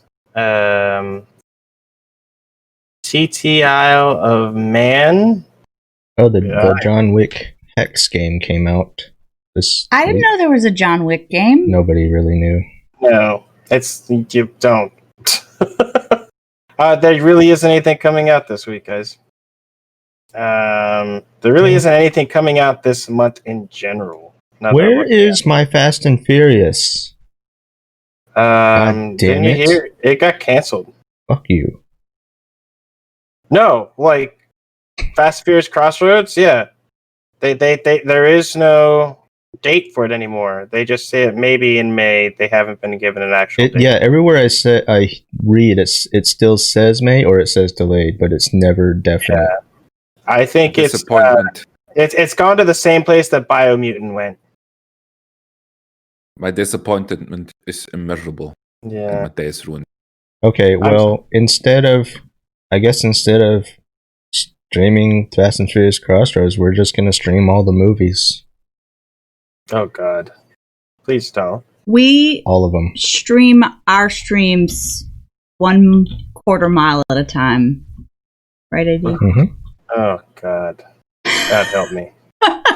just stop. Just stop. Like the official Fast and Furious Crossroads website apparently needs a fucking update because it still says May. Yeah, there's like nothing coming out that I'm excited about at all. Personally, I know there's some things that people are excited about until June 16th. Oh, that's so long to wait. What's June 16th? Desperados 3.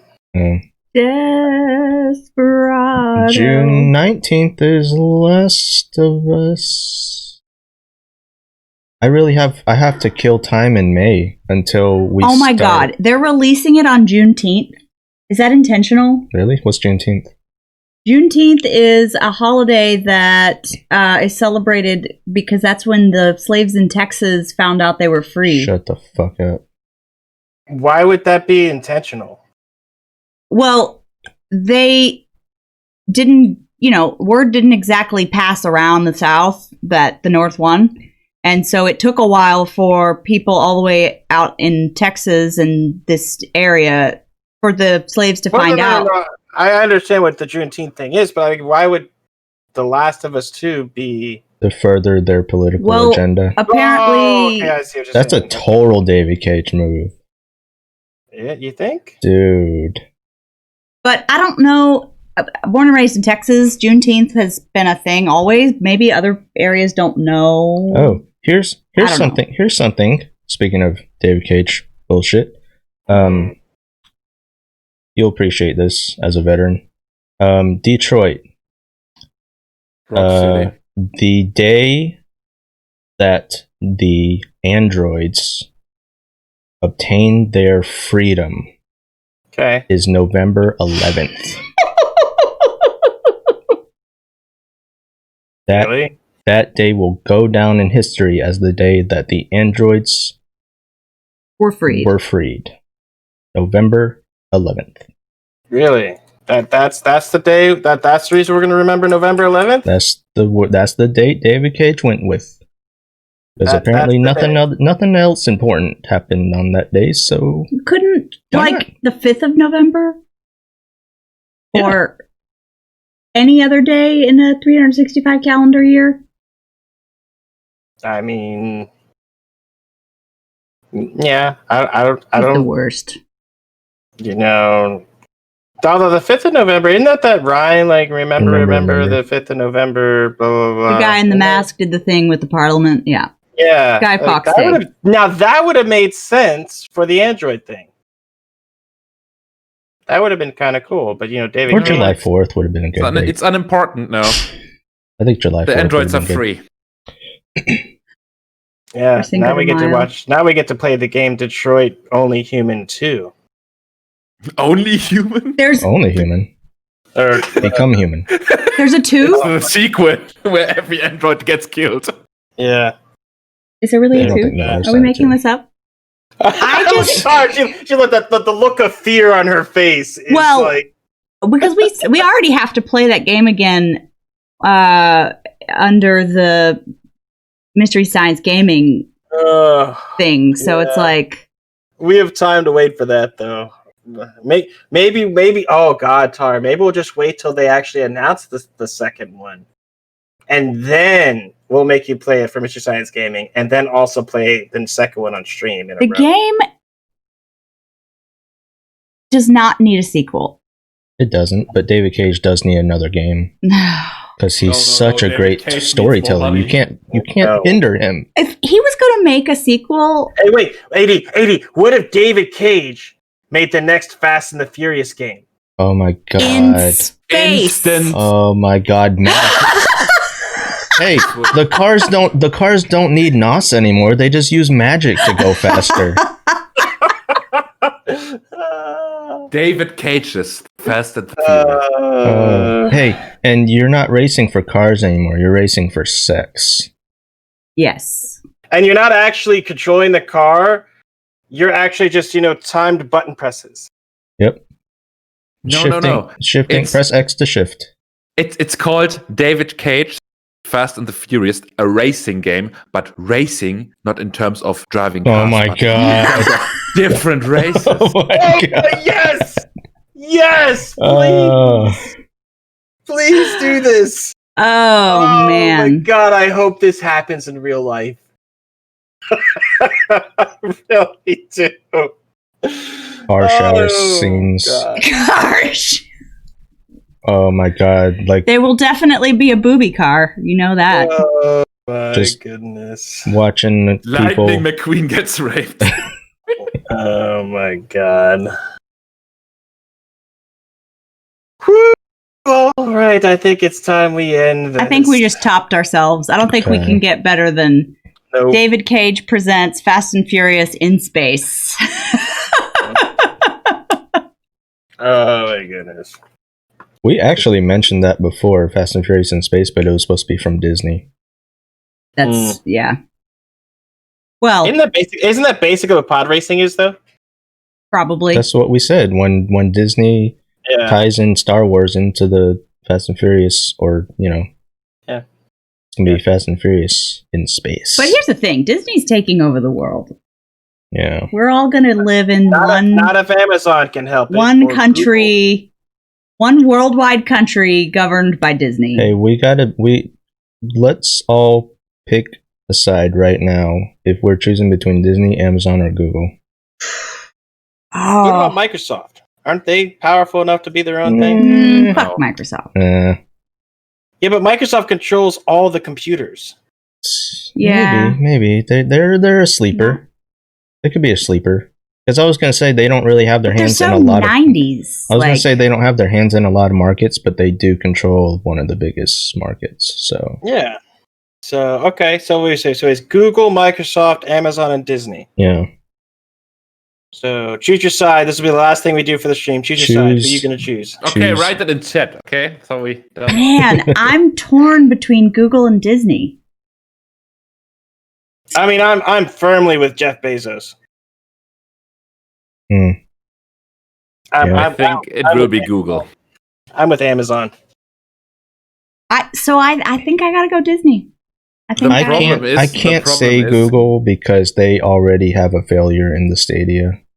Yes, So- but Google in the modern age of communication is the gatekeeper to everyone. When Google says you don't reach Amazon, you don't reach Amazon. Fun fact. That is so funny. We don't need Google. Leroy, we're debating on who ends up winning the world: Amazon, Disney, Google, or Microsoft. I mean, because they're gonna one of them's gonna take over, and we'll all pledge allegiance to that company. So or we might how as many, well pick how now. many continents are there? How many continents are there on the planet? 7. There's 7. Antarctica doesn't really count, so there's 6. So you're gonna have Amazon on one continent, Google on the other, No, because we'll all die. Microsoft on one, and Disney on one, and then Sony and Nintendo are going to share Australia because nobody really cares about Australia anyway. So there you go. But Sony and Nintendo are both Asian. Right. That's fair. They're going to kick them out of Asia? So who gets Asia? Google. Maybe they could have Japan. Tencent. Oh, Tencent. Oh, I forgot about them. They're the mobile game people. Oh. Ooh. Tencent does have their fingers in everything. Well, there's another sleeper. Fuck Microsoft. Tencent's the real sleeper. Guys, I have a plan. We just all travel to Iceland and watch this whole thing happen outside of our little island, okay? I will run the betting squares on who's winning the race. Yeah, so technically Tencent's going to buy up Sony and Nintendo and take over Asia. So that's that, the Asian continent's theirs. Now that I think about that. Man. So wait, so who gets the Americas? Is that Microsoft? I guess Microsoft get the Americas. Yeah, they're about as American as it gets. So then where does Google go? I think Disney would take Africa. You think Disney would take Africa? Yeah. Okay. Like the whole thing. Fair. All right, so Google goes to... I guess America. Google would go to Europe. Probably. Okay, yeah. And then Amazon would go to South America and Central America because they would want all the cheap labor. And Wait, because it's the Amazon? Who has the entire Asian continent to include Russia? Tencent. Tencent. Got it. Okay. Tencent, yeah, I'd say that's probably fair. Oh, that's awful, Cosmos, but I wouldn't put it past them. That's Disney takes Africa and remakes it. You guys do know The Sound of the South is like the one Disney movie that was banned, right? No, I didn't know that. Uh-huh. So, who of these groups is going to be the first to get jealous that Tencent has Asia and try to take over? I'm going to probably say Disney because I would say Disney. They are on a freaking roll of takeovers right now. Yeah, Disney would be the one Disney would be the evil corporation that tries to take over the world. I mean, yeah, they're for sure like the Dr. Evil fucking... I can't think of any more villains right now because... The Maleficent? Definitely then. Yeah, Maleficent was misunderstood. We have never needed Thanos so bad. Here's the thing, though. And true. You know now that Tara said it, I have to ask this question too. God, we keep tangent on questions. Who is the most evil Disney villain? Tara, in your opinion. I know who mine is, but I want to see who yours is and why. Most evil Disney villain. That's good. That may need to be a to be continued question. Okay, but if you had to give me the one right off the top of your head, who would it be? Scar. The top of my head, I would say... Man, I don't know. I don't fucking know. I would say the one that scared me the most as a child, that just seemed inherently fucking just bad, was Snow White. Snow White's stepmother. Okay. I'm going to tell you mine, and I will win. All right.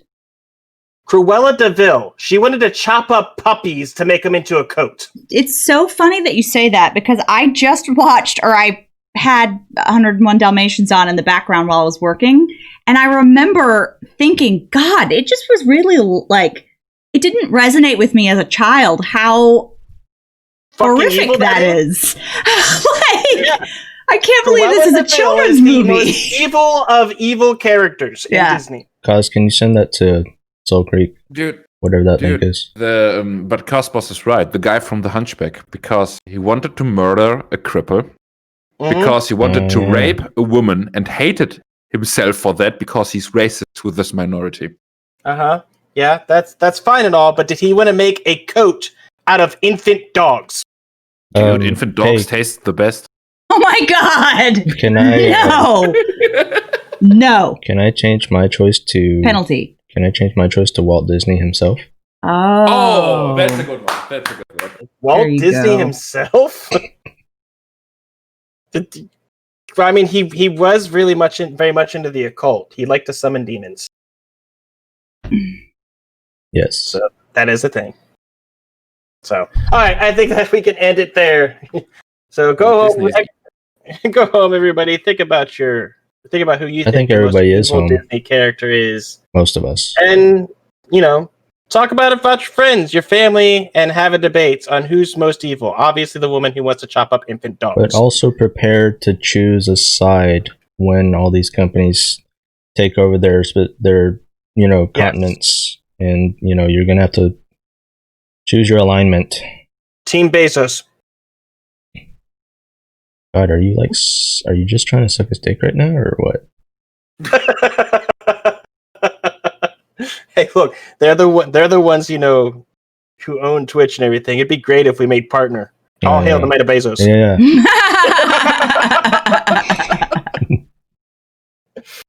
All right, I think. Damn. All right. We've been going long. It's like a Final Fantasy game or something. Yep, we got to get out of here. The last chapter of a Final Fantasy The last game. chapter of the Final Fantasy game. Man. Don't, guys, come back next week when we finish the last chapter, because Next we're time not done on yet. the Untitled Nerd Show. That's our show. Everybody, thanks for hanging out. We will see you guys next week. Smile and wave, boys. Smile and Smile and wave. wave.